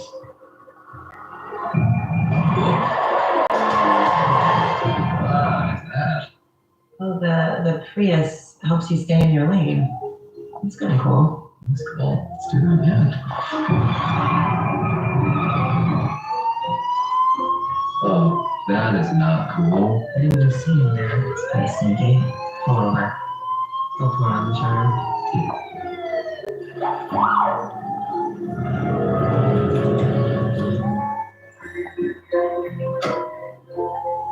It's Sheriff Abrams from Ramsey. Oh, perfect. Good afternoon, sir. I observed you crossing the double yellow. How much have you had to drink today? Sheriff Abrams, it's us. Hodgins and Angela, we just left the crime scene. We're heading up north, drop off our stuff at the lab. I know Dr. Hodgins. I'm just following the law. Have you had anything to drink today? Hi, Sharon. Listen, I really do like a man in uniform who loves his job. So, neither one of us has had anything to drink, no. Hello, Miss Montenegro. But I'm afraid I need the driver to respond. Yeah, I've had several martinis, some absinthe, and a barrel of mead. License and registration, please. He was kidding. I mean, he's just being an idiot. You too, please. A real Salem witch. That's awesome. Simmer down. The strontium isotope results verified Massachusetts. Oh, Can I see it? What's the big deal? my first published work concerned its I don't know. Shrinkery means witch. Your head's probably about ready to explode, huh? It's a completely acceptable arena of study, even for a psychologist. Thank you. At last, I feel validated. Most cultures believe that some sort of supernatural power can be elicited through ritual, like you going to church. Right, well, at least I don't ride there on my broomstick. Most witches align themselves with the Wiccans, but witchcraft is an extremely heterogeneous subject which encompasses the dark arts, like evil spells, sacrifices. So you're saying this creepy old witch came back from the dead to kill this victim? Oh, no, of course not. We are talking about a 3-century-old body that was rearticulated and costumed as a virgin, are we not, Dr. Brennan? Well, given that women in those times were expected to be virgins on their wedding days, that's reasonable. I want to work on the case. What are you gonna do, cast a spell? I want to see if I could find a link between the old witch and the new witch. All right, go for it. It's all yours. There's no evidence that the other victim was a witch. Well, aside from the fact that she was wearing red slippers and her feet curled up after she was dead. Booth. There's a completely scientific explanation. The Sherry Bird. So that creepy house belonged to a woman by the name of Sherry Bird, and she has a surviving brother.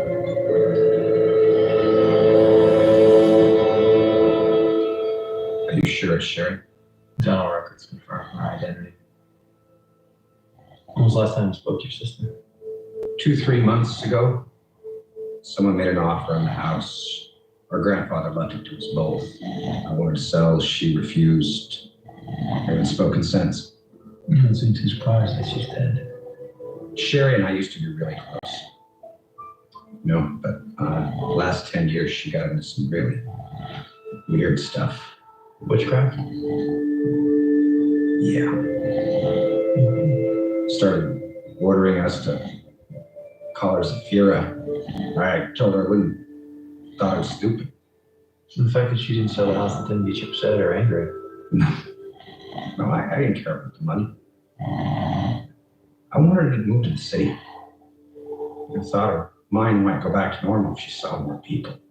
Who wanted to buy the house? A guy named Mario Trevisini, Trevisimo, making some big development. Said Sherry's place was the key. Key, why? Lake access. But Sherry said no, he had to give up on the whole project.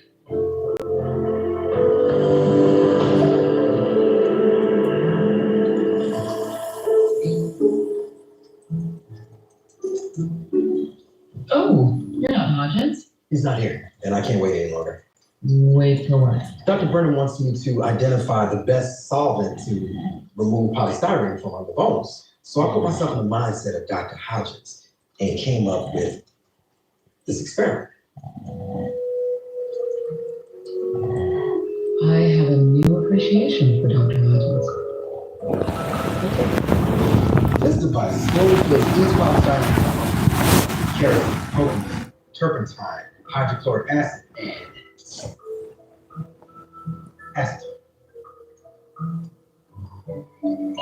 Oh. Acetone.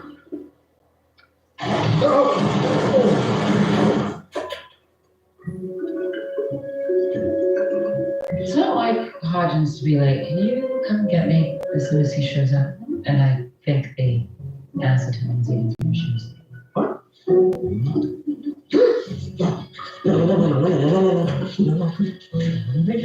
These shoes.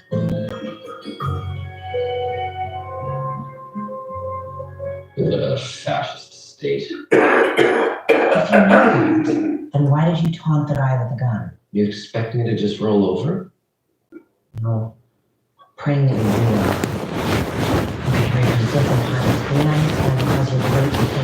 So, can we clear this up? Not quite. I found an outstanding bench. What? Defying notice to appear on a signature. Oh, no, that's I didn't see. What you did is an and Dr. Hodges, you have a warrant for escaping police custody during Freedom of Information protest 8 years ago. People have a right to know. But not a right to run away. Okay, all right, listen. I will appear and Hodgins will surrender as soon as we get back. Okay, word of honor. It's not up to me. I can't let you go until the judge rules on your warrants. Well, when will that be? When everyone shows up. In the meantime, I suggest you two make the best. Hey, no, hey!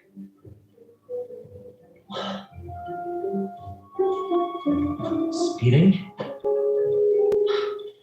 Don't you dare.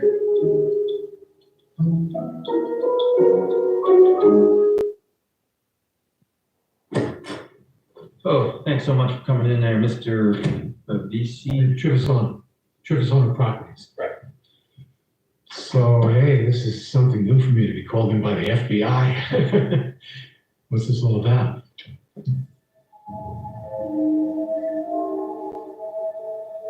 Yeah, I know this house. But you get a good deal on that now, huh? Yeah, what's that? You don't know where I'm going with this one? Maybe it was your aunt that lives there? You're thinking I want to buy the place now? No way. I learned my lesson. Well, what do you mean you learned your lesson? You see me now? You see me there? See the difference? Yeah, you shaved your head. No, I did not shave my head. Your aunt put a curse on me, and all the hairs fell off my body. All the important ones. Well, first of all, Sherry Bird is not my aunt. Secondly, she's dead. Well, here's hoping the curse loses its full effect on the movie when he dies. Oh, the guy thinks he's cursed, he loses his hair, and he wants her dead. You couldn't come anywhere near that lady, not to kill enough for everything. She painted this symbol on the bricks on the chimney, and inside there was all this spooky stuff, black candles.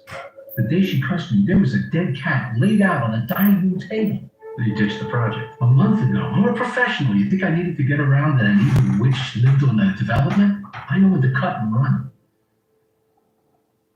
Just wish I'd done it a week earlier.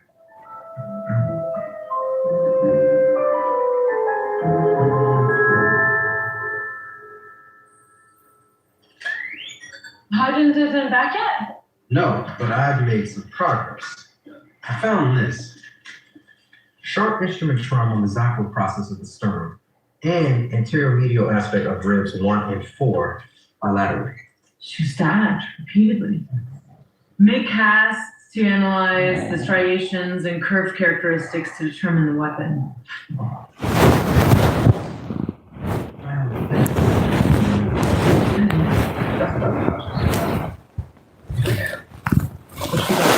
And you haven't heard from them all? And since they used to be intimate, I decided not to. Because that's none of my concern. Not at all. It's a little icky, actually. It's not like them to just disappear. Something could be wrong.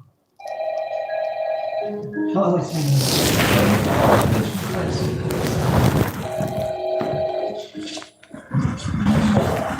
Ada? Yeah, hi. Help. Where are you? We're in PremiereHell, Maryland. We're in jail. What? Why are you in jail? Well, it goes a little like this. Hodgins got pulled over for driving like an old lady, and then Angela had an outstanding bench warrant.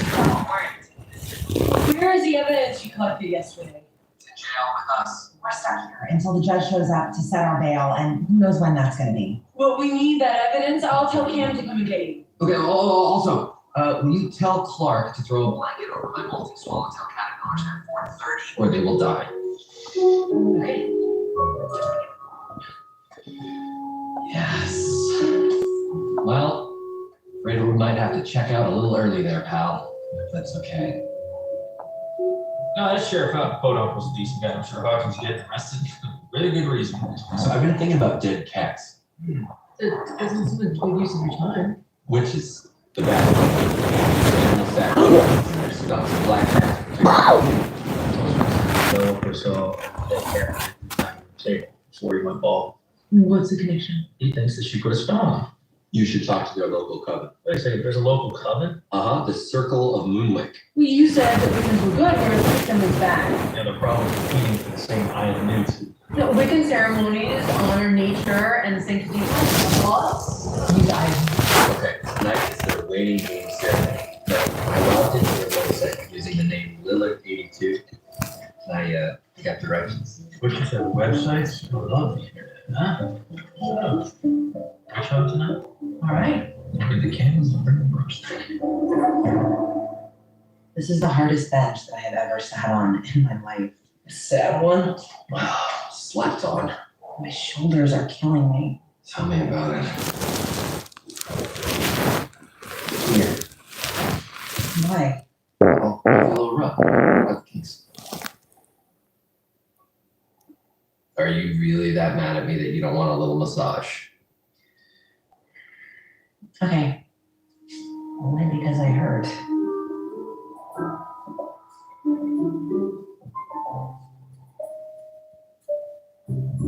Oh. Yeah. Oh. Oh. Yes. Yes. Down. Lower. Oh. Yeah. Oh. Thank you, God. Oh. God is a little formal. Hodges is fine. Oh, yes. Harder right there. Oh. Yeah. Looks to me like you two are doing just fine in here. Oh, Hell. Hey. So, spring us? These two aren't exactly Bonnie and Clyde. Can't you let them go? Not until the judge gets here. Well, I'll post bail, pay the fine, whatever. We need them to solve this murder. You have the evidence. They can be reached at any time to assist. Don't you think you're being a little rigid? You are a law enforcement professional, are you not, man? Yes.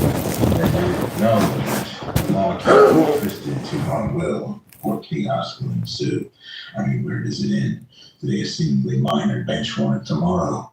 We overlook another piece of paper, and a murderer goes free. Wow. You are like the last upright man in America. Well, I wouldn't say that. But I am a good sheriff, and I love the law. It's very impressive, Sheriff. Oh my God, he's getting to her. I'm sure the judge will be coming soon. Oh, no. You're kidding, right? Sorry, it was like arguing with one of the founding fathers. I got the evidence. We'll talk, okay? Oh my God. No. Cam? No. Cam? See you guys later. Hey.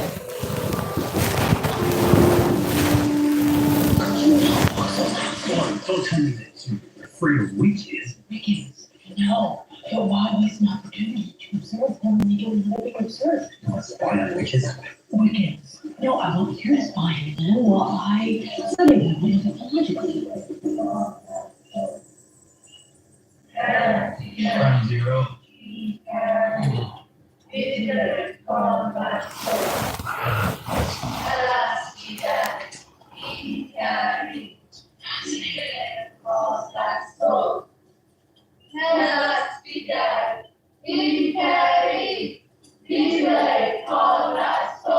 What are you doing with that Blair Witch thing?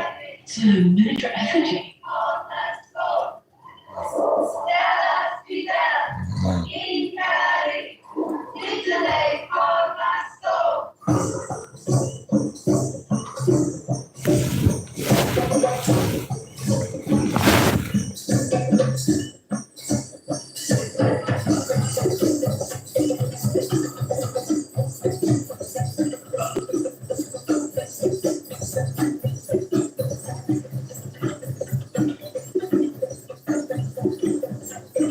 Okay, why is it when things like this happen, it always happens to people you don't want us to make it?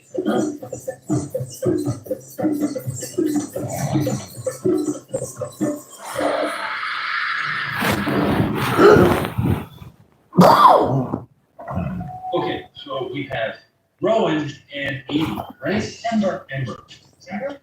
We'll give you the name society assigned to us, but not while in a sacred code. Oh, okay, dancing names is okay, but Christian names are forbidden. Got it. We're not doing anything. Why are you disrupting religious service? You know what happened to your friend Zafira? Is this by any chance the totem representing her? We were marking the end of Zafira's corporeal life. Celebrating the reunification of her spirit with the elements. So why would you do that? Unless she was a member of your coven? She was not one of us. A bad. Sadly, Zafira performed magic for profit. She was known to use human relics.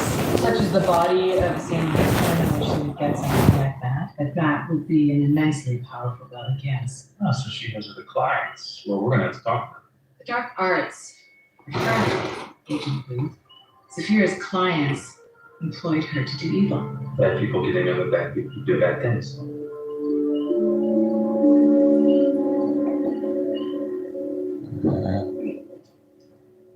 What's that? Fragments of the highway and throat car. Some small bones were broken in the house. Very difficult to clean. I may need to go back in with the acetone. Well, it's time to multitask. I have the evidence Angela and Hodges gathered from the scene. I thought your intention was to bring back Hodges and Angela. They have to wait for the judge, and you can't bend the law to help your friends. So we're going to do this without them. They can coach us and consult, but yeah, it's you and me. So you expect me to deal with dirt. Ooh, close, but now I'm up 18 cents. For now. Nice! Oh, yes! Wow! Only 17. Do you realize how long I'm getting outside the lab? Yeah, I know. I keep thinking about that crappy cabin that we stayed in the mountains. Remember that? It was 30 degrees. There was no heat. Yeah. Oh man, this jail is way better than that cabin. That was a good weekend, though. Mm-hmm. Keeping warm.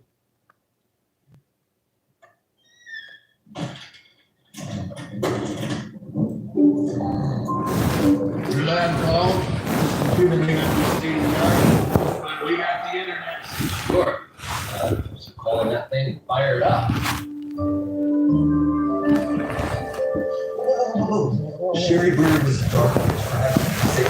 Yeah, well, we can go see the Remains of Sherry Bird dressed up in the wedding dress. Pretty solid female, 48 years of age, small stature with bent as though. That sort of matches Dr. Burns' description, right? Old, short, hunched over. Sounds like Maybe fucking dream ever.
Damn, well, it was exactly 6 a.m.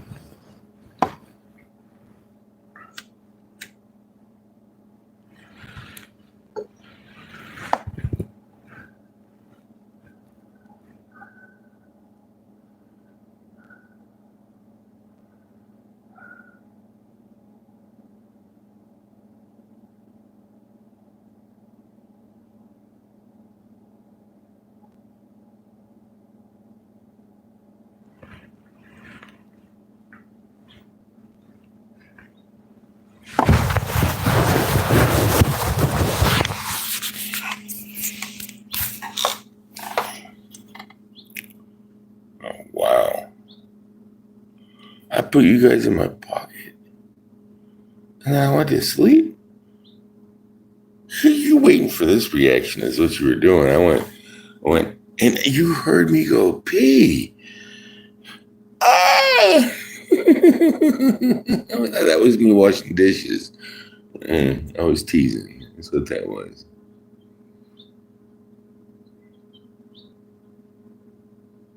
Oh, hold on. Let's see what we got here. Take care of PremiereHell. I thought I ended my stream. I swear I hit X. What did I do? I hit. No, I went right to bed, man. I know I did. Right after I said good night, and I hit X. I'm watching a replay. No, because I can see myself moving. Love you guys. Gotta go now. Gotta go recap.